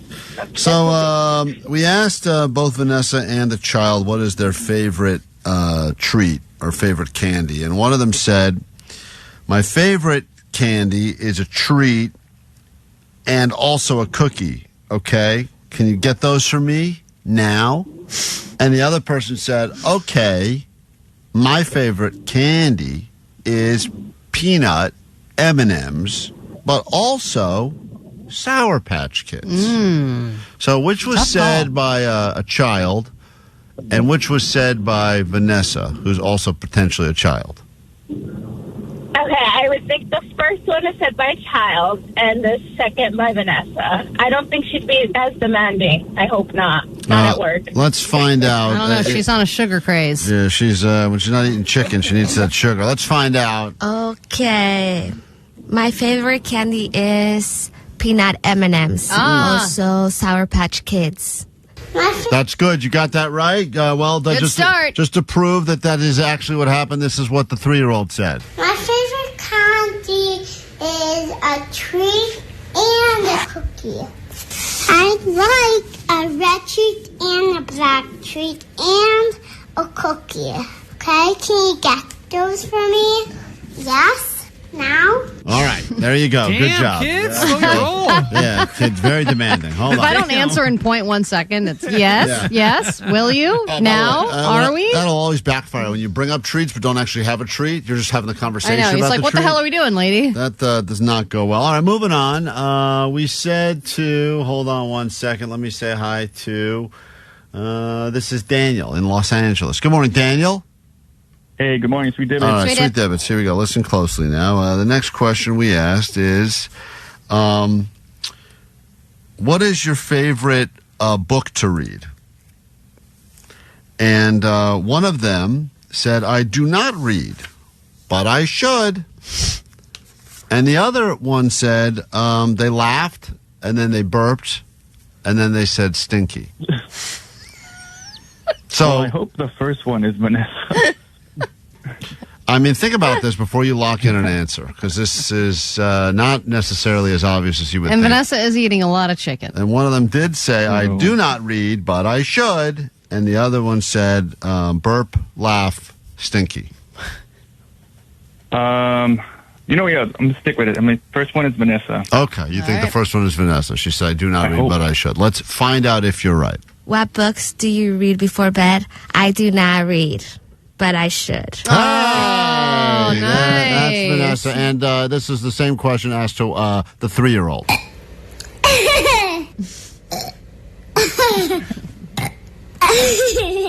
Stinky. All right, you got that right. Well played. Hold he on loves one reading sec. as much as you do, Klein. Man, that's how I react when people ask me about books, too. Same exact thing. All right, Jason, Huntington Beach. Good morning, Jason. Welcome to KROQ. Hey. All Ready right. to roll. We asked a 3-year-old and Vanessa, who claims she's not a child, what they plan on dressing like for Halloween. You know, when you're a child, your entire year revolves around Halloween. It's the greatest day of the year, probably. They figure it out pretty quick. And one of them said that a mermaid. Very simple.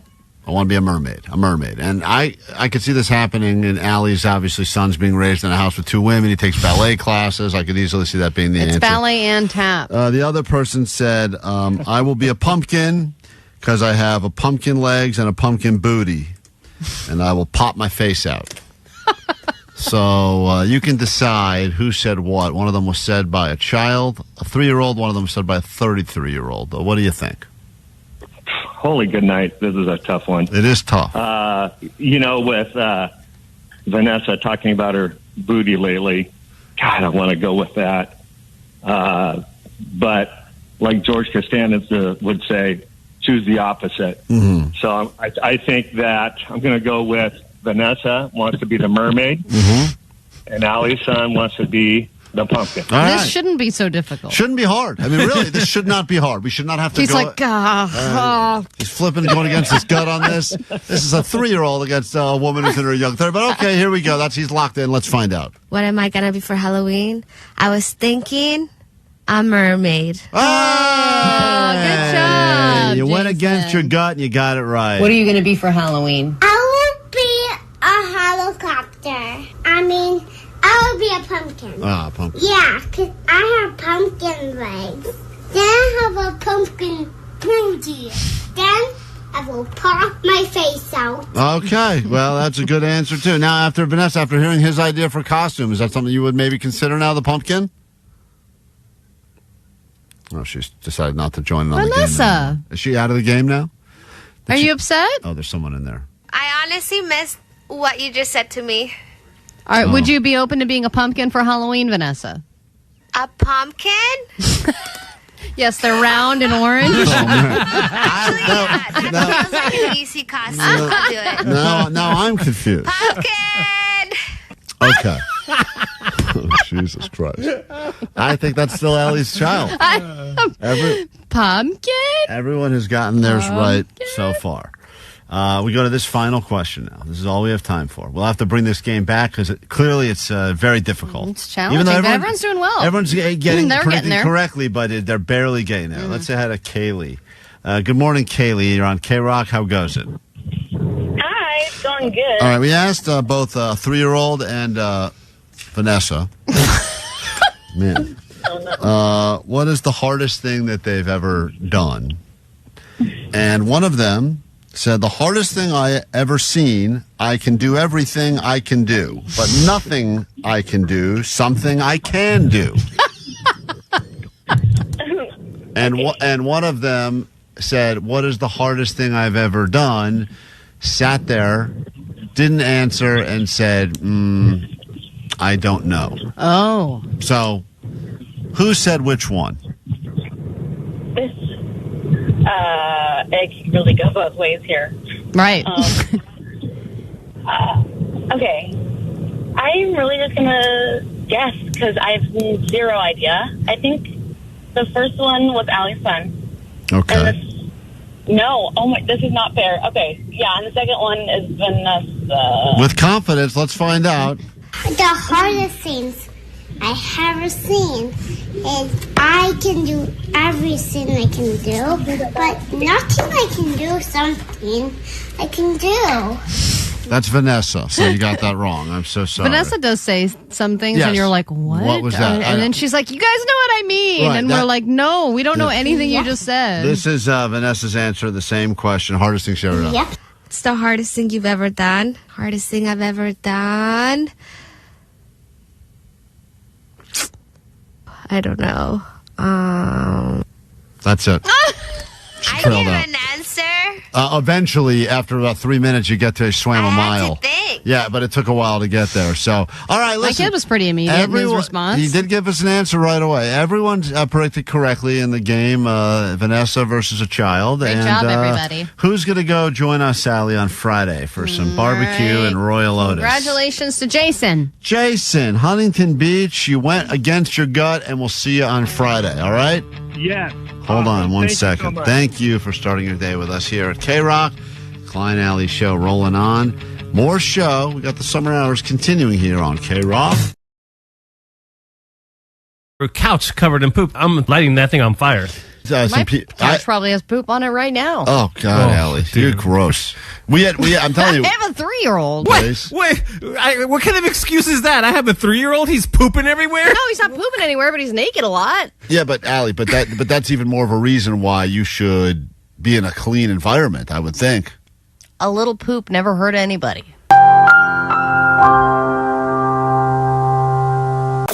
Klein Alley Show.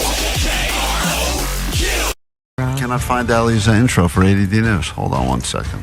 I don't know where it is. Alli knows the news. Thanks, Vanessa. I'm going to start now. Hold on. That's the wrong segment. I could put in. Oh my. Yeah, you got the. Yeah, you're way off on segments. You're only off by 2 hours, Vanessa, but appreciate the effort. Oh, ADD news. You're so right. I didn't even think about it. I was like, perfect. Let's move on. Klein Alley Show. Mornings on KROQ. 106.7 KROQ. On the Tira, these are the top 5 snacks in order from 5 to 1 is the best that you could have if you are locked up. Starting at number 5 would be something they call prime time. Figure Chex Mix. Seasoned Chex Mix, pretzel. That's 5. It's prime time. What's number 4? 4, I would say a good old-fashioned honey bun.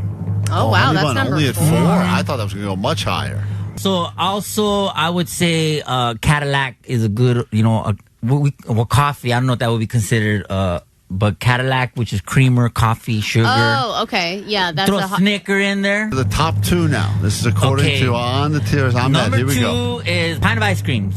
So they have a whole pint of ice cream? Yeah, they'll sell you a pint of ice cream. Damn. Any flavor, yeah. Cookies and cream. But is it like a Ben and Jerry's? No. Yeah, if you pay for that. Really? Yeah, they would have just a regular, and then they would have the deluxe, which would be that. Yeah, Ben and Jerry's. The number 1 snack available, that would be moon pie. Wow. Moon pie. He knew he was going there eventually. Moon pie is The nickname. moon pie is officially the number 1 snack. KROQ, we are Klein Alley Show. Why could Vanessa not answer during her own game? Was she perhaps back there eating chicken? Good question. Someone came in here. They were laughing, and I missed it. Well, listen, this show has unintended effects all the time. Sometimes it's I can laughter. smell the chicken coming in here. Never, and we got this big barbecue happening on Friday. Royel Otis and Alli, you could be potentially behind the grill at some point, I would imagine. Well, I would be happy to, but I don't know if you would want me to after what happened this weekend. I had some friends over. We decided grill, easy thing to do, right? Doesn't take away from the conversation. Just throw some stuff on the grill. It's over. Not a lot of cleanup. It's the perfect dinner. I put some steaks on there, some salmon, a bunch of different things, including you got to have a vegetable. I did some grilled asparagus. So we eat, we clean up, they go home. The next morning rolls around. I'm eating breakfast, and I go outside and discover that the giant plate of asparagus that I had made was still sitting there on the open grill. And it had been sitting out all night. No one wanted it. No, I forgot to bring it to the table. What? I completely forgot to even take it off the grill and serve it. Okay. So everyone had steak and salmon, and we had salads. There was a bunch of other stuff, baked potatoes.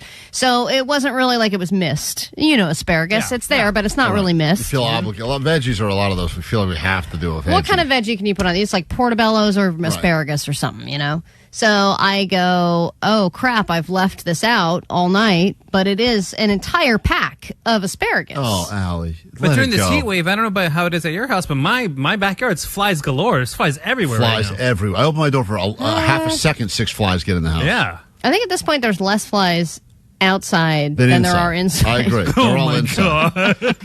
You got to go outside to escape the flies. That's a good point. That's crazy. So Katie brings it in, sets it on the counter. I'm making breakfast, and while I'm eating breakfast, I managed to eat the entire thing of asparagus. Wait a minute. Dude, what are you doing? Don't you think she brought it in as like, I'm bringing this in as So step one, so this can go step two in the sink or in the trash? Yeah. That was her intention. And you put it in the stomach instead of the trash? Well, I did a tester piece. I don't know if I It sat outside all night in an uncovered grill or a covered grill? Oh, no, it was uncovered. And the propane was still on. I guess I was so anxious to eat that I forgot to turn the propane off. The grill was off. Flame? So there was no flame? There was no flame. Just a slow gas leak? Yeah. So you had a bunch of gassy asparagus? Which I think that's why the flies weren't around it, because of the propane. And I checked it. It didn't seem like there was anything on it. Created a force field of poisonous gas that kept the flies smart, actually, kind of. So I tried one piece. Tasted a little funky, but I kept eating through it, and eventually I got through the entire thing of asparagus. They had gotten real tiny because it sat there all night. Oh, yeah, they shrivel up. It was like so small. These little. Is that because you don't like to be wasteful? Because you would have been annoyed? No, I had spent. You know how much asparagus is these days? But that's why. But that's the reason. It was like $4.50 for that one but it's bundle. not enjoyable to eat that. Right. No one ever says, guys, I you know what never I feel said like? it was enjoyable. So why did you do it? Just because? What are you doing here? I'm being serious. I don't like to waste food. I made that food. I put it on the tin foil. I drizzled it in olive oil, salt and peppered it. It was all ready to go. A little lemon. It was ready. It was cooked well. Yeah, but things happen sometimes. Once in a while. I know, but you know what? There are people starving in other countries, and they would gladly eat that asparagus. But that's a stupid argument, because that asparagus is not getting to another country. I know, but I don't like to waste food knowing that other people wish they had what I had. The only chance potentially you help anyone with it is if you throw it out and someone eats out of your trash. Maybe then you actually help someone who needed it. You just eating it yourself did help no one. You're taking a risk too of getting sick. Like there's probably you have like larvae in your stomach. Yeah, right definitely now. you have larvae. Well, Katie was like, I can't believe you're eating that. Rats could have crapped on it. I was She's like, right. I don't see any rat crap. Rats, birds, skunks. It's chaos right now. It's the Wild West. You can see rat droppings. You could see rat droppings, but they may have gone on and nibbled on a little bit and moved on and realized it's crap asparagus and moved on. And I think because the propane was on, they didn't want to go near it. So I think in my world, it was just simmering all night, getting more and more flavorful, waiting for me to eat it. God, you're rotten. A monster. And I was just going to try a couple pieces and then throw it away. And then I was like, you know what? This doesn't taste half bad. I ended up eating the whole thing. It was filling. In this scenario, Allie did put the asparagus in the trash can. Her stomach is the trash can. This trash mouth. Yeah, so now we... Dump it in my trash mouth. Yeah, you've said the it human before. garbage disposal, baby. God, that is revolting. I won tickets to your barbecue on Friday. I will no longer be able to attend after hearing Allie's story. All right, well, listen, you got to make your Hey, the choice. steaks I made were great. Now, I did a great job barbecuing. Let me ask you a question, because everyone at some point has done this. You get drunk, you're having people over, you do grill more stuff than you remember. Have you not forgotten something? Every once in a while, the next day, I open up the grill and I go, oh, there's a couple of uneaten dogs on there. Or maybe there's a couple of patties on there. And you eat them. No, I do not. Oh. Those go, no. That's what I'm saying. No, eat it all up. we're not agreeing at all. I'm saying that, or being like, I'm so annoyed, I forgot about those. But you throw that, sometimes I got maggots on them already. Ugh. I would never do it with meat, because meat can't be at room temperature for more than 4 hours. That's how you know that you will get sick. If it's a vegetable, forget about it. Vegetables sit out all the time. They sit in a field in 100-degree heat with rats all over and spider eggs and all kinds of weird crap. And you probably aren't even washing it all properly before you eat it. So you know what? I probably upgraded that asparagus. 323. Allie Logic shaking my head. 562. Power's out 8 hours. Fridge off. Threw every food out afterwards. Every food out. And I got yelled at for wasting food. But yeah, because after 8 hours, your food is still relatively cold. I don't think you're supposed to throw your food out until it's at least the 24-hour mark. Am I right? We will be back after this break, and Allie is full of larvae if you're just joining us. The forecast today is a 100% chance of swamp ass. Klein Alley Show. Stick to us like thighs to a chair. Now live till 11. World Famous KROQ. Prize Picks is happening.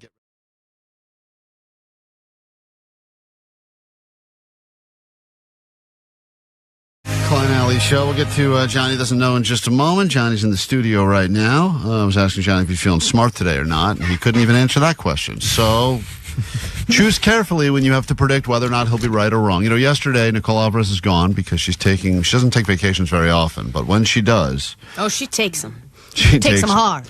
And by me not saying she doesn't take them very often, that's me being sarcastic. She apparently is on vacation all the time. She would get very upset if you said that. I know, but it's true.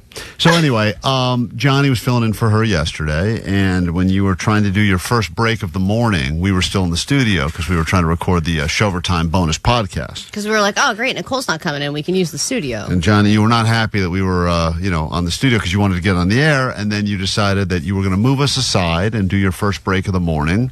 Yeah. And you had a plan, I guess, as to what you wanted to say. You only had, I think 7 seconds in the song to talk. Yeah. And we were like, what are you going to do? What are you thinking? And he was like, oh, I think I'm going to say this is Postmaster Johnny on the World Famous. Right.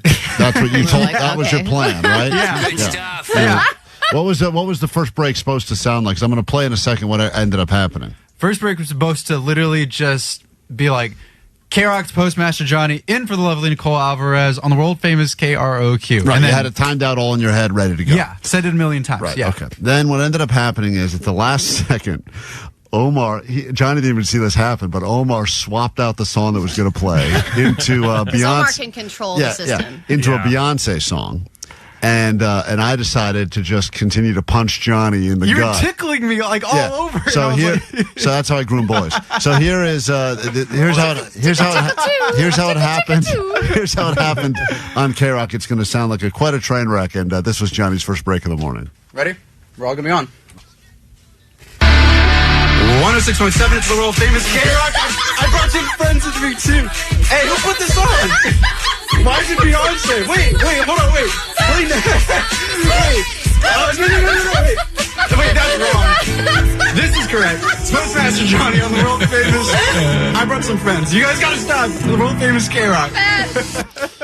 You think look at you still trying to get through your line. Still trying to say your line. I brought some friends with me. I brought some friends with me. I brought some friends with me. Dude, can I say, when I drove home, I listened to that. That made me so giddy and so happy because all you guys were there and it was just so fun. And I was just like, damn, I was like, I wish I could do this again. But then later in your break, I guess we were downstairs having a show meeting, and you had a very important job, maybe the most important job you can have as a radio DJ, to world premiere a new song. And I'm sure there were emails about this, right, telling you what was expected? No, I actually got told 3 minutes before it happened. And it's even more of a dumb reason to not do it. You were told 3 minutes. I was told in person? I know. Hold on, Johnny. There was we had a brand new 9 Inch Nails song that we were playing yesterday. Forced memory reset. And I assume they sent you an email 3 weeks ago and you forgot it, which is I would at least say I can understand. So they came in 3 minutes before the song played and said to you what? Look, maybe I'm wrong, but I don't know. He told me, and then I was just like, yeah. But what did he tell you? He told me very clearly and concisely, talk into the song and then talk out of the song. He's like, I edited it for you. You're all set, good to go. And in my head, I overthought it, and I was like, oh my God. I guarantee you didn't overthink anything. I overthought it because immediately I started Googling every single thing I could about 9 Inch Nails that I already didn't know. So you wanted to add a factoid. Yeah, and I was scavenging, okay, I gotta say this, I gotta do that. It's been 4 years since their last single, and then immediately, as soon as the song started, I was brain fart, and I was like, no. I'm so dead. I'm literally so dead. So you just didn't talk? Nothing happened. Yeah. The song just started playing, and I guess... it was a world premiere of a song with no intro, world premiere, no nothing. Brand new, just played. I was like, you gotta be kidding me, bro. And I heard Johnny was getting scolded. I think Jake said he saw the tail end of Johnny getting scolded yesterday, but apparently it was a real... What did he go? He go in and thrashing. said, I just told you this. He's like, what is going on? I just told you. He's like, I can't do this for you. Jake was so giddy yesterday. I was like, what's so funny? He's like, I just watched Johnny get a new asshole torn. I was like, really? It's great. I don't know why Jake liked it so much. All right, that all being said, Johnny was not hired here for his brain. Yeah, that's true. But the good news, someone said hearing that Beyonce thing literally made them laugh on the 605 60 exchange, almost crashed their car yesterday. The greatest. It was the greatest. Let's get into it. It's time for Johnny Doesn't Know. Johnny doesn't know. And I was like, okay. Oh, Johnny doesn't know. I didn't know Vegas was like in Nevada for like a while. Johnny doesn't know. Johnny doesn't know. Gelato sounds like Jello. Johnny doesn't know. It like goes wiggles. All right, these are all questions that are pretty basic, pretty simple, but will Johnny know the answers? You don't need to know. You just need to. You probably will, but you don't need to. You just need to guess, will he or will he not? And everyone who gets theirs right is going to get a Klein Alley Show Tiny Towel. Someone's going to win a grand prize, I think. So here we go. Jonathan El Segundo, you're up first. You ready to go? Oh, yeah, let's go. Let's all get right. it. Hi, hey, how you doing? Are you ready to lock in early, or you want to hear the question first? Nah, let's hear the question. All right, Johnny. Why do things fall when you drop them? Will Johnny know the answer to this, yes or no? Man, I want to say yes, because, we learned that pretty early on in school. Yes. Yeah, I'm going to have faith in this guy. So you're going to say yes. Out of the gate, you're going to say yes. I think my kid is 3 and knows this. Well, you're going to... All right, Johnny, why do things fall when we drop them? When you drop the ball, for example. When you drop the ball on a world premiere, why did it fall? Why do things fall when you drop them? Because they're heavy. And because there's nothing there to catch it. And it's like, are you trying to get at, like, what's gravity? Well, there we go. Like the gravity of it. The gravity of what? The situation? Or whatever you're dropping. Like, I dropped a hammer or I dropped a ball or something. Gravity?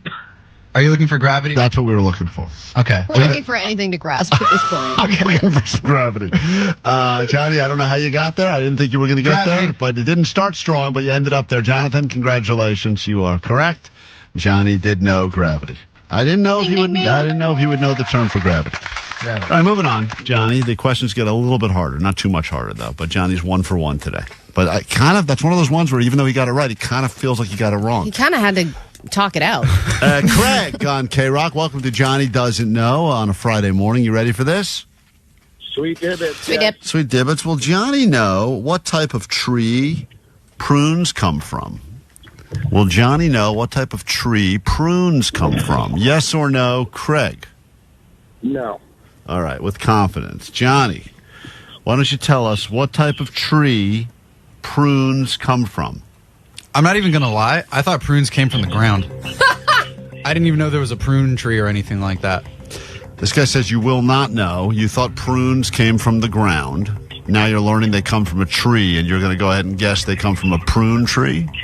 Well, also, aren't they all, like, just bigger raisins? Prunes are bigger raisins. Man, I didn't realize what is a prune. Actually, I've never even seen a better question. I've never even seen a prune, honestly. I've only heard of the juice. Right. That like old people use when they're constipated. When they're backed up. Yeah. That's all I know about prunes. I've never seen it at the grocery store. So you think a prune is a big raisin? A bigger raisin? Small, yeah. It's like a bigger, little thicker raisin. That you can't fit in the box. But So that's what they were like, we'll just make juice. We don't have a box big enough. It's not fitting in the Sunmade box. I'm picturing like a giant Sunmade box. Sunmade made raisins, okay. Craig, you said he wouldn't know. That was a wise choice. He is way off, and we're moving very, very far in the wrong direction here. Hold on one second. You ever heard of a plum, Johnny? Is it a a plum? Yes. Yeah, I know what a plum. A plum becomes a prune, so prunes technically come from a plum tree. Like after they grow, or like they're dead? It's a dried out plum. Becomes a prune. Like beef jerky. Like beef exactly. Jerky. Okay. There we go. Beautifully said. Like a raisin. Like a raisin, yeah. Do you know what raisins used to be? I don't know, but they look like shriveled fingers, though. Hold on, Alli, let's ask that as the next question. Because I don't think he's going to. Let me say hi to Cole. And hold on, let's say Matt. Cole, you're next. Matt, good morning. Welcome to Johnny Doesn't Know. All right, we just had an interesting little lesson about prunes. So here's the next question. What was a raisin before it was a raisin? Will Johnny know this? There's no way. Okay. What was a raisin before a raisin? What was a raisin and then it shriveled up and turned into a raisin? What's brown and small, dude? Whoa. Damn. Problematic. Vanessa put her hand up. Vanessa, that's not okay. We're not saying that's not okay. That's not okay. You can't say that about yourself, Vanessa. Raisins. I'm stuck between dates or grapes. But I'm going to go with grapes because those look like you could shrink them up. Look at that. Grapes. Johnny knew something. Sorry, Matt. You don't never doubt Johnny. That guy's a genius, clearly. Then why are they brown, though? Wouldn't they be green? Well, when they're shriveled, they kind of Yeah, they do have those. Grab your Adderall. It's time for ADD News. Let's start with some wrestling news, shall we? A few wrestling Boy events. news. I know. These wrestling events happened over the weekend. You had the WWE SmackDown live on Netflix, and there was a local wrestling event that also didn't go as planned. Both events had clear losers. At SmackDown, it was Logan Paul, who has been dragged all weekend for botching his scene with John Cena, where he was supposed to run up to him and punch him in the face. If you've seen the footage, it's hilarious. He does such a bad job. There is so much space between his hand and John Cena's face. The punch was so far away, and it was happening live, so it was very obvious to everybody. It was so bad, it was the only part they had to reshoot, and even the reshoot is horrible.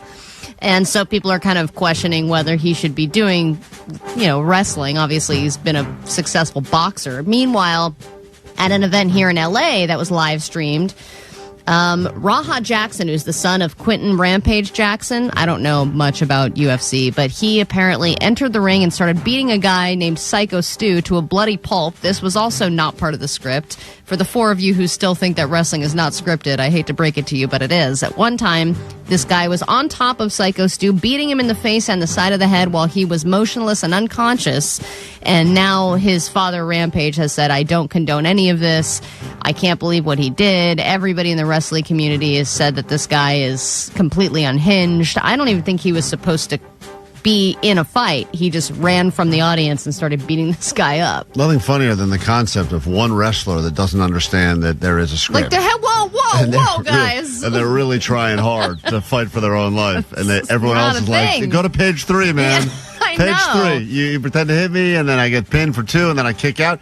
And this guy's like, I'm just going to kick your ass. I'm just going to beat you up. Even if you're unconscious, I'm going to keep beating you up. So he just ran in, because that would be a wrestling. I mean, that does sound like that happens, though, where Right. it's like someone's not involved, and they're like, what? And they grab a chair, and then the referee the whole time's like, whoa, keep going. That's what wrestling does great if it's written well and performed well. It seems unplanned. It's the feeling of like, I didn't see that coming. And I'm sure that was a moment where you're like, whoa, Rampage's son is entering the ring. And it's like, oh, wait a minute. Actually, he's just got huge anger issues and has just beat a man unconscious. Or they're going, man, this guy's really committed to the role. He is really committing. Yeah. That blood is looking realer and realer. Stu is not getting up. All right. It seems that no one won the lottery over the weekend. Your son was a real mush. He did not get one number. Giant mush. The numbers were 11, 14, 34, 47, 51, and a Powerball of 18. So now the lottery is up to $750 million. And according to a lottery expert, if you do win the next jackpot, the phone trick or the phone rule is something that everyone who wins the lottery should do. This is the first thing that you should do is, if you win, is change your phone number, erase all your social media, and if you want to stay on social media, you have to create completely new handles, because the first thing you have to do when you win the lottery is make sure that nobody can get a hold of you. I thought the first thing you're supposed to do is cash a check. Hide the ticket in your... hide the ticket somewhere where no one would find it. That's the first thing. And the second thing is... Well, that would go horribly for you. For me, it would be terrible. I would lose it. But you're supposed to, do that. And then I think you... Well, you're supposed to call a financial advisor or an attorney or something like that. But jet skis and blow. If you are, obviously, if you live in the state of California, for example, your identity is going to be revealed. People are going to know what your name is. They're going to find you anyway. Remember the trick I told you should do if you win? You text and call all of your friends... and you ask them if you can borrow money. Oh, that's right. That's a good phone rule. And you say to them, hey, I've come on, some hard times, unexpected. Is there any chance you could spot me a little bit of money? And for all the people that say, dude, I wish I could help, but I just can't right now, or I don't loan money to friends, you remember that, because they'll come back to you in a few weeks when your name gets out there publicly. And for those that step up and go, absolutely anything for you, you remember those people, and those are the people you give some money to. Yeah, it just depends. If I'm thinking about that, it depends on the person who's asking me. Like, if you ask me for money, you never ask me for anything. Mm-hmm. And I would be like, yeah, sure, no problem. If Jake asked me for money, I'd be like, oh my God, this guy. Come on. Here he is again. It's that guy again. So then it's like, how likable are you as a person, or how dependable are you as a person? If you're a person who asks for stuff a lot or mooches or gets freebies, you're probably less likely to get yeses from the people around you, and maybe that's for good reason. Right. If I win the lottery, Allie, I will help you. Hey, I gave you a ride. Are you going to help this guy, Allie, right here? I don't have fleas. I have ants. That's the guy that needs help. And he'll be able to afford a lot more. Yeah, it's fleas and ants. Jake, you don't need money. You got fleas and ants. I don't have fleas. I have ants. I don't have fleas. I have ants. Yeah. You're doing just fine. Who's real and who's live? I don't This guy's an insect millionaire. All right. And then according to some new research, we are leaving earlier from work than ever before. We are still working when we get home, and we are still arriving at the office at the same time, because if your boss is there, you got to put in that FaceTime. You got to be like, hey, I'm here at the same time as you, et cetera, et cetera. But when you leave work, it's not that typical 9 to 5. You're leaving at 2, 3 just to beat the traffic. And then when you get home, yeah, you might work some more, but you're not in the office as late as you normally are. I've seen this now where a lot of people will leave for lunch and that's it. Like they leave for lunch and then that's their day. They're like, I'm going to get out of here, get lunch, and I'll probably that just puts me toward the direction of my home, so I'm just going to keep going. So then what is it, like an 8 to 10 situation? 8 to 11? It's got nice and hey, listen, all we're doing is we're just treading the water to what will officially be the 4-day week. It's been a while since we've talked about the 4-day week.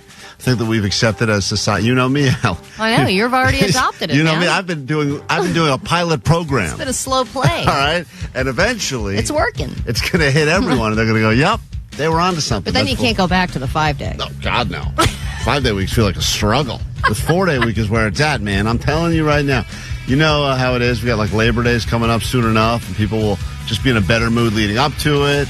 And a better mood during the week during after that week, and right, it's just all weeks that buffer that 4-day week. People are just in a better mood. Yeah. Unless you're a parent, your kid has a 4-day week this week because of something called admission day, then you're going to be in a terrible mood. It's KROQ. Alli Show. 106.7 KROQ FM in HD Pasadena, Los Angeles, Orange County. This is the world famous KROQ. All right, let's go. We got a barbecue happening on Friday. We worked our ass off. We sweated. We bled to make it happen. So now we'd love you to join us. You didn't bleed. My knee is still almost skin to the bone. Oh, my God. It is not skin to the bone. When I fell off the treadmill. I'll take my pants off and show you right now. I don't want to see your pants Let's off. go. I want to get on the YouTube. Please, put more pants on. I'm going to take all my pants off. These are man pants, by the way. Normal pants for men. Not wearing those lady pants ever again. Call it 20. Looking for you at 800-520-1067. And we get you into the Endless Summer BBQ with Royel Otis happening on Friday right here at KROQ. Lots of great shows happening in the immediate future. We've officially hit that great time of the year. Jason. July, August, September, October, November. It's the greatest stretches a month. It doesn't necessarily get the glory of some of the other months, no holiday, but people apparently, all the events, all the good events are happening now. So let's get you in. We got Oasis coming up. People get excited about that. It all starts with you on Friday at our barbecue, and we'll pick up call 20 in a moment. This hour on the show, also going to get you a 4-pack of tickets to Creep I.E Con Aftermath at the Ontario Convention Center, September 5th through the 7th. Jake will be there with his fleas. Yeah, ants. You can find him there with his ants. And Jake does not go in costume, but this may be the year that he does do his blue Sharpie avatar. That was for Comic-Con. Doesn't matter, dude. You owe us that, so maybe Doesn't matter, dude. We're going to make you dress like Avatar at a Creep I.E thing. Doesn't matter. It's going to be even better when, trust me, Jake, that outfit, it doesn't matter if you wait around for Halloween. Whenever you end up being blue Sharpie Avatar, that costume is going to slay. It really is. As long as it's toxic. Yeah. Regular shape. He's lost so much weight, he's going to look like those alien things. Yeah, you are. You look like that hot chick from Avatar. You can put your tail with someone else's. Yeah, Get laid. That's going to be great. Make that happen. Let's say hi to Carlos, listening to us in Chatsworth. Good morning, Carlos. Hey, good morning, guys. Shout out NetBangers. Hey, everyone watching along on YouTube, greatly appreciate you. You can listen on KROQ. You can download the podcast. We love you all equally, but Carlos representing the net banging community, and we will see you on Friday at the barbecue, all right? Awesome. Thanks so Hold much, on one guys. second. You don't have to listen to our show to win your way in, by the way. You can listen to KROQ throughout the day. More tickets coming up in an hour, and every hour straight up through 6 p.m. Make that happen for you. All right, Alli, we will get into everything we have in store for you this hour, including what is one item that if you find it in someone's house, you instantly assume that means that they are rich? Oh, heated floors. Oh, that's a good one. Toto toilet. Get into that next on KROQ. Fancy pants. These are the infamous lady pants that I How purchased. are they stained already? Oh, are they stained? I don't know. I know how. These have mustard on them. There's at least 3 to 4 different things on these. Don't touch that one. Ew. It's definitely not mustard, Okay, I Alli. don't want these That's anymore. manstard. Ew. Manstard? You can have those. You can have those. Jesus. No, it's not. You like the way those fit? Wow, they do fit you great. They do. This is like the Sisterhood of the Traveling Pants. They could fit all of us. I know. They have to do a remake with sweats. Yeah, let me see how you look on them so the YouTube audience can enjoy this. There's Alli. They actually do look, they're pretty good lesbo. Oh, there is a stain on them. Whoopsies. And look at the back pockets. Can't even fit your hands in there. They're so little. They can fit my little lady hands. Yeah, not good for man hands. Not look good. I'll tell you one thing. Do not look good on your ass, those pants. Well, they make your ass look good. Thank you. I'm also wearing jeans underneath, though, so that That's makes good. it a little different. So those fit you. They fit me. Klein, Alli, show! Mornings on KROQ. 106.7 KROQ. What is a haiku? A haiku is a Japanese short poem. No, there's a specific thing that makes it a haiku. You got the answer right. Well, if you want an example, let's see. Tickery dickory dock, the mouse ran up the clock. Holy crap.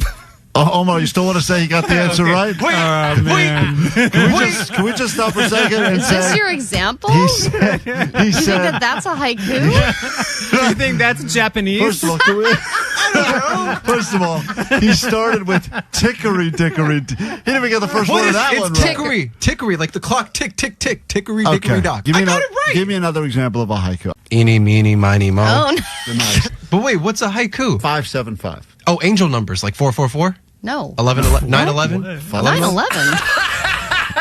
I don't know. Expensive for the whole country. 575. What about 575? Like the airplane? No, the amount of syllables. 575. 575. Four syllables? You got it.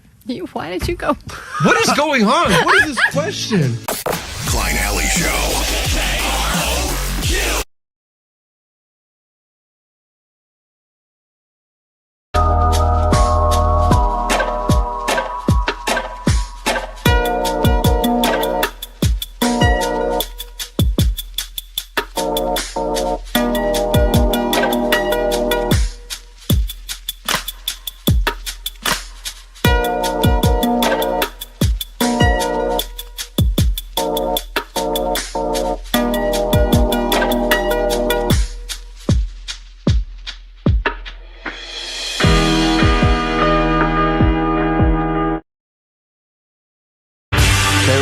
Klein Alli Show.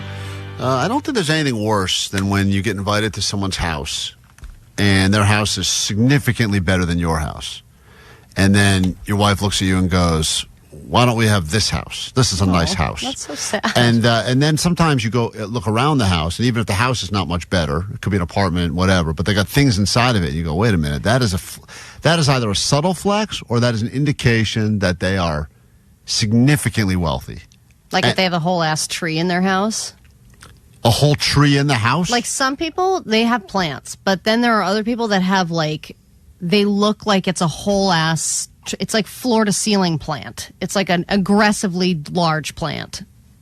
That is your indication we're setting the bar so low. Yeah. So someone Shaq has that. Even Jake has plants in his house. So you think but that they're means, enormous. Is Jake like Blind Charlie? Is he an unknown millionaire, a hidden millionaire? Because Like, he's got how a do big you plant. water that thing? It's huge. Just with regular water, Yeah, the hose. right out of the tap.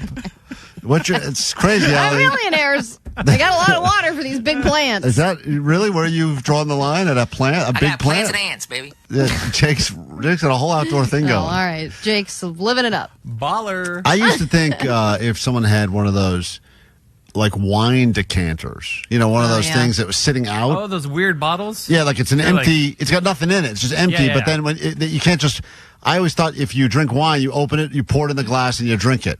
No, you have to put it in this stupid thing and aerate it. Yeah, or something, right? and I always we have one of thought those. that was an indicate. To me, I do? see that out, and I go, "Ooh, that's fancy." That's I a got fancy it as a person. Christmas gift, and then you know what happens to it? It sits in a cabinet high above the stove, and it never gets taken out. Well, and I then- open a bottle of wine, and I pour it right in the wine glass. Right, but if I see someone do that, and I'm like, "Oh man, that's Fancy pants? that's fancy stuff." Well, I think that when people have a lot of money, they spend it all on windows.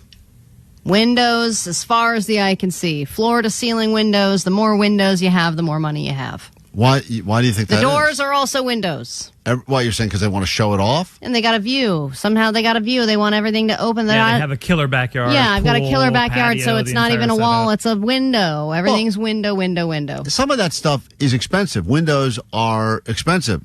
And you could not even break a potato chip, not even one.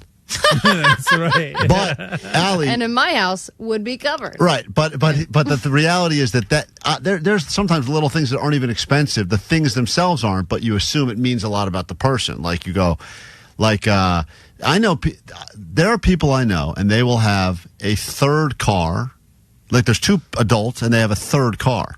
Yeah, but my neighbors have that, and their third car is a piece of crap. It's just like an old beater car that they use to like transport things. They call it their daily driver. And anytime I've ever heard someone, that's my daily driver. And I go, my daily driver is also my weekend driver and that's my driver. It's a one driver. That's the driver. It's daily, it's weekend. There's people that are like, that's my daily driver, and then this is like a weekend thing. And I go, oh, weekend thing? Yeah, and but I'm not saying it's a Ferrari or something, but still, even just the concept of them having an additional car around, to me seems like, woo, What's that's fancy. interesting then is that there can be a threshold there. Like if you have 3 or 4 cars, like, whoa, you have money. But then if you have like 10 cars, you're like, ooh. 10 you know cars, what I mean? If you have like too many cars, then it can be seen as trashy. Oh, you have them on your lawn, yeah. Yeah, like if you just have them around and it's just like, oh, they're all these garage, old-ass cars. Yeah, exactly. If they're like all souped up and in a nice garage, then you got money. But if you don't, then you're just like, quote, trashy. Nicole on KROQ, good morning.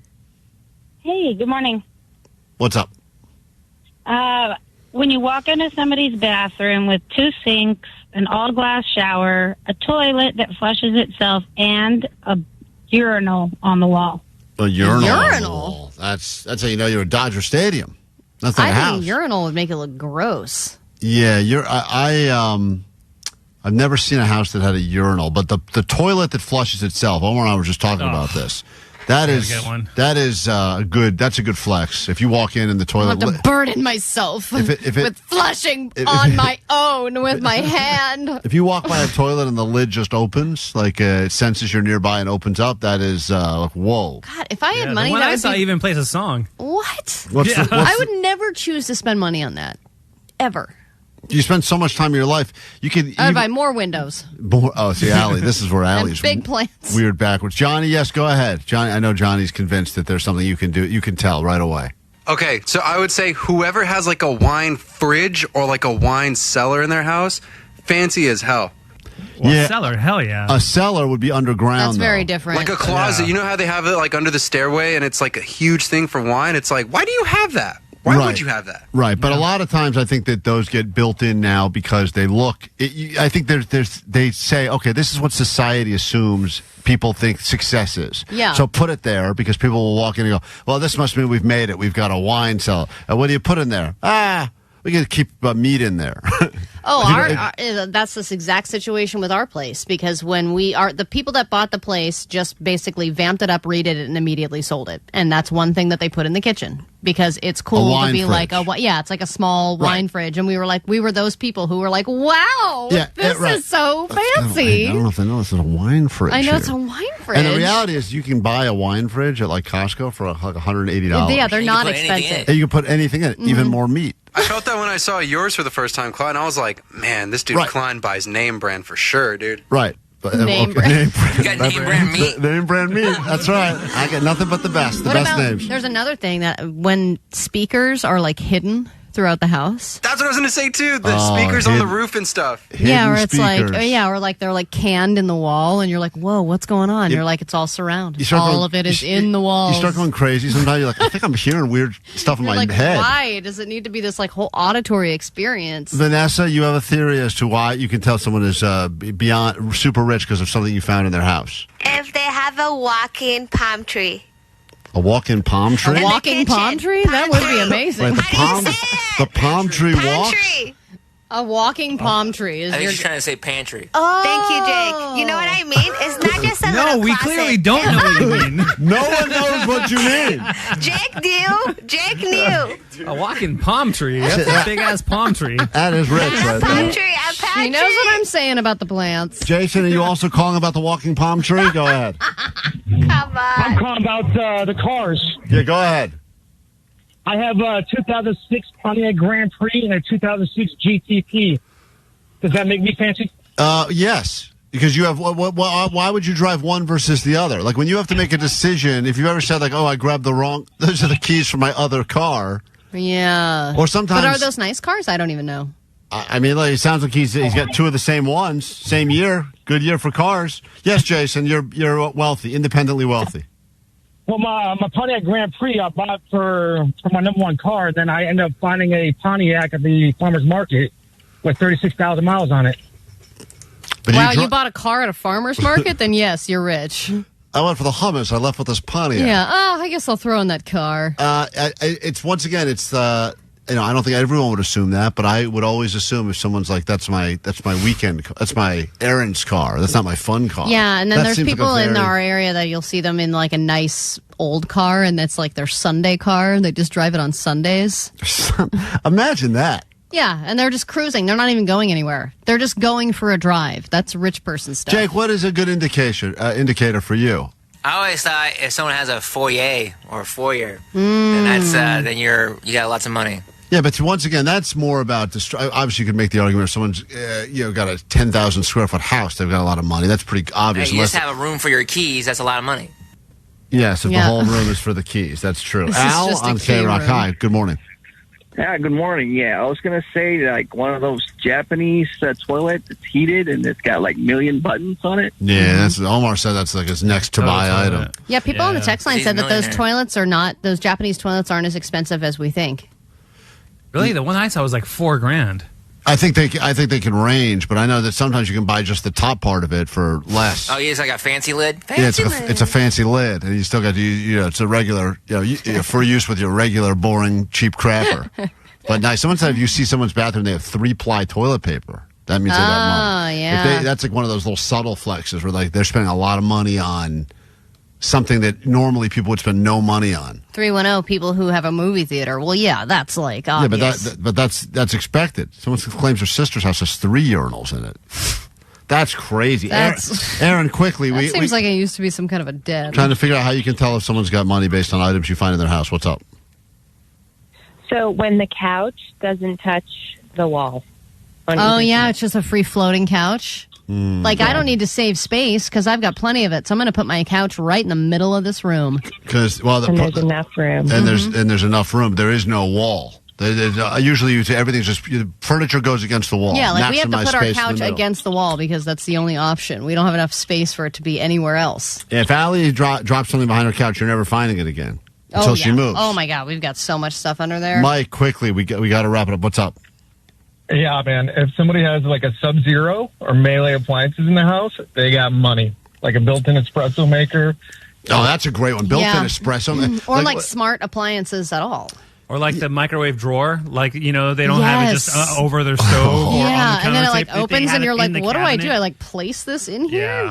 This is a great one on the text line. Growing up, 818 says, if someone had a bowl of real fruit on the table. Oh, not like wax fruit? We assumed that meant they were rich. My As mom oppo- totally had wax fruit. Yeah, I feel like we also had fake fruit on the table. Yeah. And I was like, don't eat that. but I was like, I'm not going to eat it if it's real or fake. But I feel the same about flowers, too. That's the difference. Like, I think a lot of people have like fake flowers that can pass as real. But if you can maintain, that's what I'm talking about. Yeah. Plants, man. Like, I went into a place and they had real flowers, and I assumed, I was like, oh my God, did someone die or is it someone's birthday? And they're like, no, we just have fresh we just flowers. pick And I up was like, flowers what? at the market I was like, every week. I can't think of one thing I'd rather spend money on less than that. Yeah, of all definitely. things. Artwork also came through on the text line. If you can actually buy art. Yeah, but what if it's a blacklight painting like Jake has? Those are cool.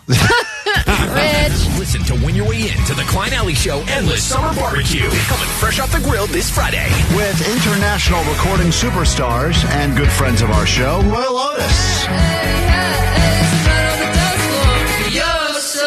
It'll all be happening in the helpful Honda Honda Soundspace, and we want you in. Score tickets every hour from 9 to 6.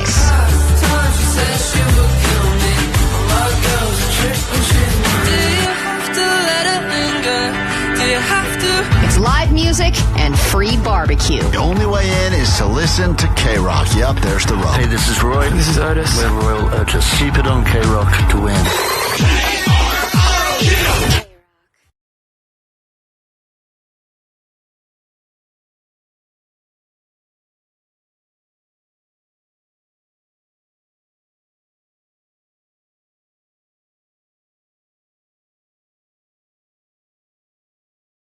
That is a bad idea, guys. I'm telling you that right now. Good morning. It's KROQ. It's Klein Alli Show. I got the whole family in here today because it's spring break. My wife's out of town. And babysitters don't exist. Babysitters fell through. So here we are They've now. all quit. They've all quit. Most of them have quit. So I got my dog in here. I got the kids in here now. And hasn't this been... Johnny and Vanessa are subbing as dog sitters and kids. I think technically my kids are babysitting Johnny. To be fair, that's true. And they've never even heard the intro, the great intro Omar put together about how my kids hate me. Girls, you having fun today at the radio station? Yeah. Yeah. Is Johnny? Do you think you're smarter than Johnny or no? I'm way smarter than Johnny, 100%. Yeah. Google Plus.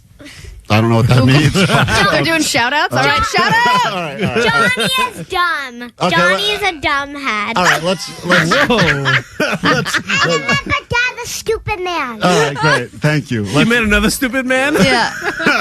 Girls, we don't need to talk about all of the... I know you've said some mean things about the people at work. I think Johnny's going to go to HR after this. And Vanessa's Vanessa's a what? I want to know. I don't want to know. I want to know. That'd be nice. Vanessa's a penis head. All right.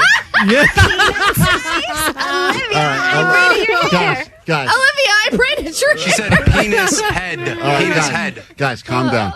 There's a song. Omar, do you have the intro? Omar made I have it here. Girls, I have it listen. steady by, yeah. Omar made this song for you. I want you to hear this. And you can confirm or deny for once and for all that this is not true. Listen to this. Okay, go ahead. Klein's kids hate him. Shut up. Klein's kids hate him. Give me that. Klein's kids hate him because he's a bad dad. It's not okay. I'll kiss you, bro. Klein's kids hate him. That boy. Klein's kids hate him. Yeah. Klein's kids hate him because he's a bad dad. What? I want this on your radio. I do not want to do the same on your radio. You are crazy, Dad. All right. Girls, what do you think of your intro? Do you like the song that you guys are a part of? I hate it. Okay. I hate it. All right, good. Thank you. But you love me, right? You love me? Yes. Thank you. Thank you. No, I do not. Okay, hold on a second. Now you're trying to get. Now she's just trying to be So, sensational. Klein, your dad has been taking care of you guys a little bit more lately because your mom's been out of town. And how does your daddy do when it's just the three of you? He's a mean head. No, come on. See now, can you be an answer? Good. Thank you, Sienna, for telling the truth. You hear that, CPS? No one. CPS, don't listen to this. Sometimes he's good. Stop it. What is the best thing that your dad has? What Thank is the you. best thing your dad has done for you in your during your spring break? I don't know. Nothing. Okay, great.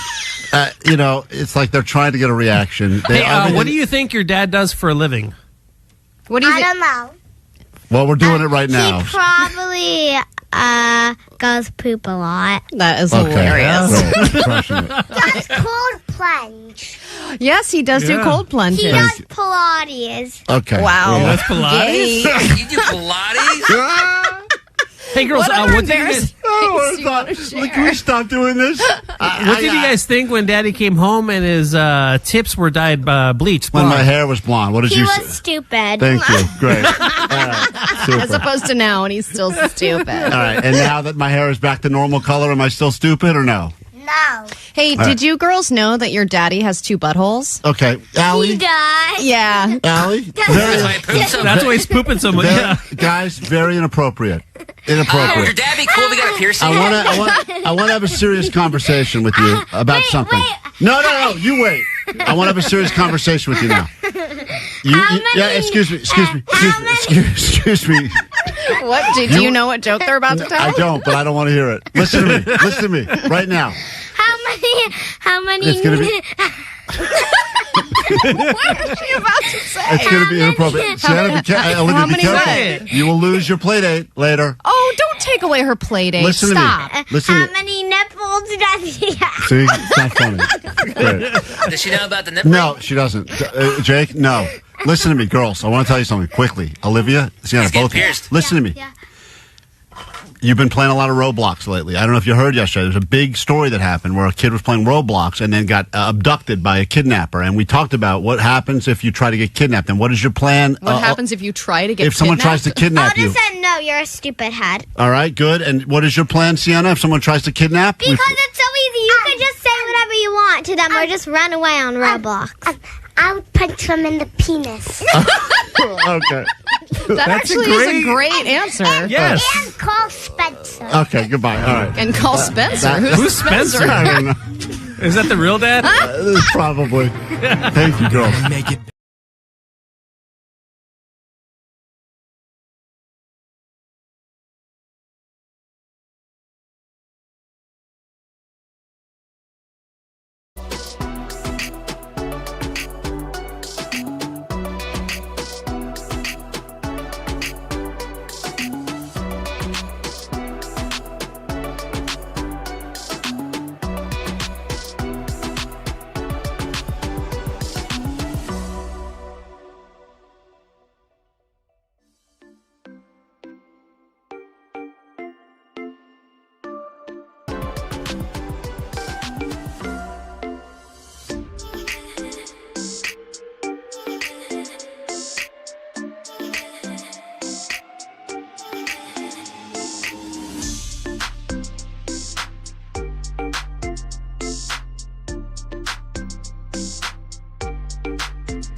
To go join Jake the Nerd at Creep I.E Con Aftermath, happening at the Ontario Convention Center, September 5th through the 7th.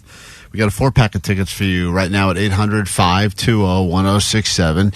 And Jake, this is, how many years in a row have you gone to this thing? Because you go... it's like my 4th, I think. Yeah, and you are not the creepiest thing about that convention, not even close. Nah.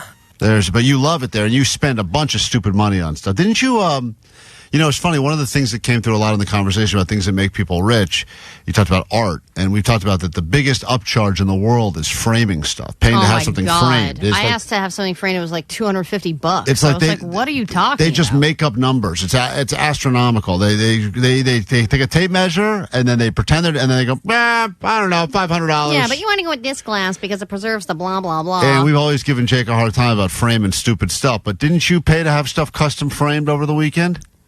I didn't know over the weekend, no. I buy my own frames and frame it myself.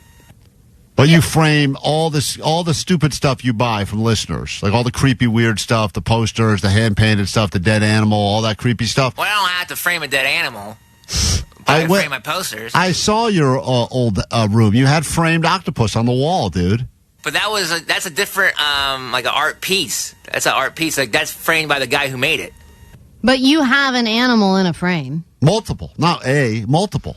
I have a animal in a frame that I can think of. Well, those other animals are all encapsulated in something. Yeah, but it's not a frame. Yeah, like but vials and stuff. Didn't you make a moth? Like you put a moth in a frame and sold it, didn't you? I didn't put it in a frame, but it came in a frame, and I sold it, yeah. This conversation is exactly why, when we talk about it, it's so hard to try to find... I had a parrot in a frame, too. That's what it was. There we go. I sold that. He had a parrot. You're confusing the moth and the parrot. Sorry. In the frame. That's the same artist as the octopus. Oh, God damn it. You and this artist really have a lot in common. What do you think is the creepiest item that you have? I got the vial of tentacles in the nerd hole here. He doesn't think it's creepy. That's the part that's weird, though. Yeah, he can't even People tell are us. creeped out by tentacles. Our idea, he posted a whole video of the inner workings of the nerd hole. It was up on our socials over the weekend. I think he put some pictures up of what it really looks like in there. And most people were impressed at how... Some of it does look cool. Yeah. It's just that I don't want to go in there. But it is like an oddities. I told you I went to one of those weird oddity freak shows. And it's all the stuff that Jake is talking about, where some guy like bedazzled a piece of roadkill. Cool. Sells it to you. Or Bejeweled or whatever. But then you also have that like world's hairiest guy. Yeah. I put him in a frame. Yeah. Yeah, but Jake, this is at the Creep I.E Con. That's less of this stuff and more. This is less oddities and more people that are a fan of all things in the world of creep, right? Yeah, and there's a lot of vendors that sell like horror themed stuff, but there is some like oddity stuff there and like specimens of moths and bats, and they got dead things there. What is something you purchased in previous years? I got this like lenticular Beetlejuice What does that poster. mean? It's it's one of those posters that when you look at it from a different angle, it changes the picture. What is that word for that? Oh yeah, that's a magic eye. It's a lenticular. No, not magic eye. Yeah, magic that's those eye. little books at Barnes and Noble I that love they sell. those. Well, you look at them and then And it's like, whoa, it's an airplane. It's not a magic eye. It's a lenticular. You step back slowly, you see a sailboat. Yeah. Oh, those are so cool. I know. The trick is to look at it out of focus. Yeah. Right? Yeah. You have to look at it really close first, and then you pull your eyes away slowly, and then you see the sailboat. Jake, what does it become when you back up slowly? It's not that. It's a lenticular. You just gotta look at it from a different angle, and it changes from Beetlejuice to a different to Beetlejuice. two boxers. God damn it. Well, anyway. It's pretty cool. And not everyone can do it, right, Hey. Jake? You got to train. It's a lenticular poster. You got to train your eyes. You don't have to train your eyes. You just gotta tilt your head. Some people, Hey. you can't even teach. Omar in Huntington Beach. You know what we're talking about? Those magic eyes? Yes, the nerds. Yeah, Jake's got one of those things, apparently. You look at it. It's a lenticular. They're not that rare. I've got a whole book of them. It's cool.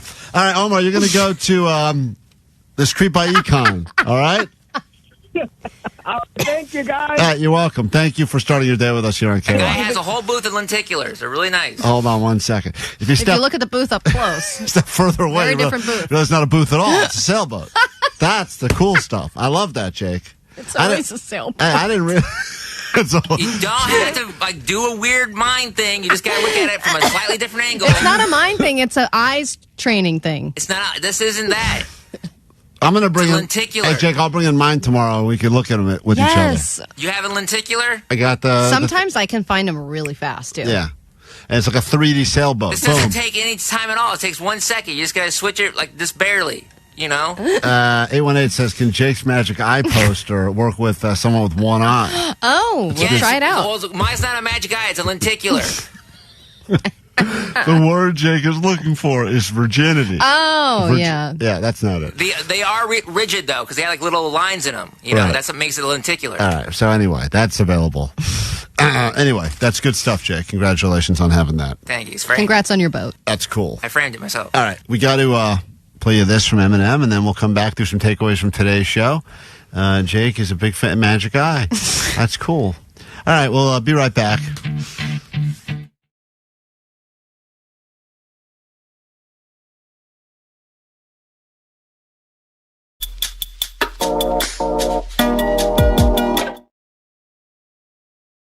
Penis vagina. Penis vagina. Penis poop pee poop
Hey guys, this is Jacob and Eric Wilson, and we play in the band Sublime, and this is our new song Ensenada on KROQ.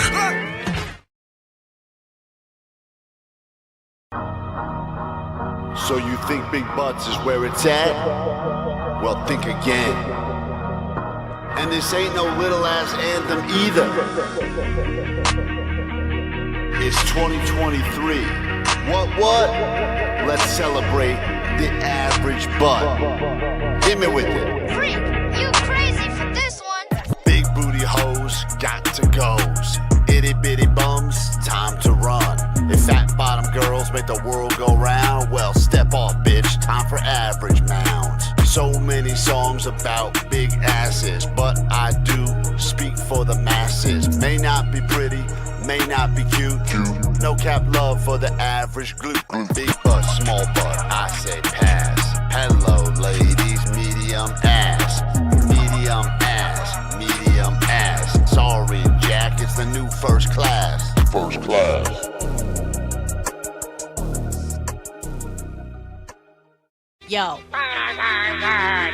So you think it's cool to play mambo music and diss me? Well, your rap game is worse than when my wife pretends to kiss me. So I'm gonna say a few words to spoil that clear P-test cup. That's right, bitch. It's time for this lesbo to wrap it up! Hell yeah.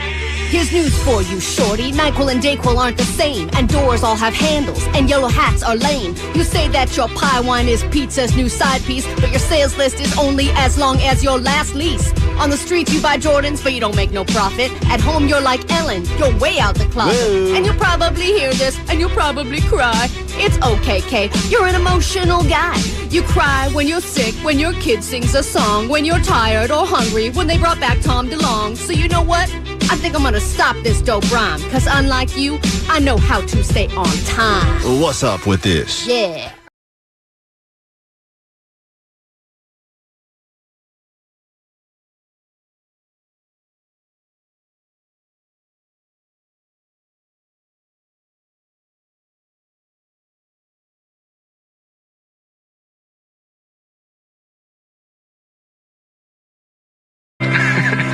KROQ Klein Alli Show. We'll wrap it up with some takeaways and we'll get the hell out of here. I think Sluggo is going to be in here in a few moments. He'll have more tickets for you to join us on Friday. Endless Summer BBQ, Royel Otis. And it's going to be a good time. So start coming up with your excuse for Friday, although a lot of people cut out early anyway. Get that long weekend. Labor Day weekend is finally upon us. So if you need the reason to get out early, just plan on calling out sick Friday, claim jury duty, or COVID's back. That's a good excuse to use. And then you can hang out with us and Royel Otis, and that'll be happening here Friday. Win your tickets every hour, all day long here at KROQ. All right, takeaways from today's show, and then we get the hell out of here. What do we got? All right, 818, my takeaway is, Klein's parents. They are too cute for this world. You gotta send this card. It's almost ready for next year's anniversary already. It's almost been a year. Yeah, well, maybe by next year they won't even be doing the mail anymore. This is what the card looks like if you're watching along, you net bangers. Guys. They don't really have a lot of anniversary cards to send to people who, you know. You're too cute for this world. I tried to remember. I did the first part of it, which is the important part, remembering to buy the card. I just never do the other part. Yeah. 818, my takeaway is Alli used to be 3-seat fat. Yeah. 951, my takeaway is vans are the mansion of cars. They sure are. Allie's going to be living in her car. She's officially admitted she lost the incarceration bet because the Menendez brothers both had their parole request denied, so she will be moving into her car, and that is imminent. Yeah, I got a text from my wife, and she's really upset. I need to talk to her about it. When did that happen? During the show? She heard it? Or yeah, no? She was like, you're not doing that. Stop making bets on the show. You're bad at it. Well, you are doing it. She's right. I mean, Stop making stupid bets. You suck at gambling. That's what she said. She's right. I know. But she'll be living in your car. So aren't you happy now? You get to escape her? The wrath of that? The thing is, I won't get to. You'll be in your car. I'm going to have to do all the horrible things you still have to do, all the responsibilities. It's just going to be more inconvenient. Well, come visit you, yell at you. Exactly.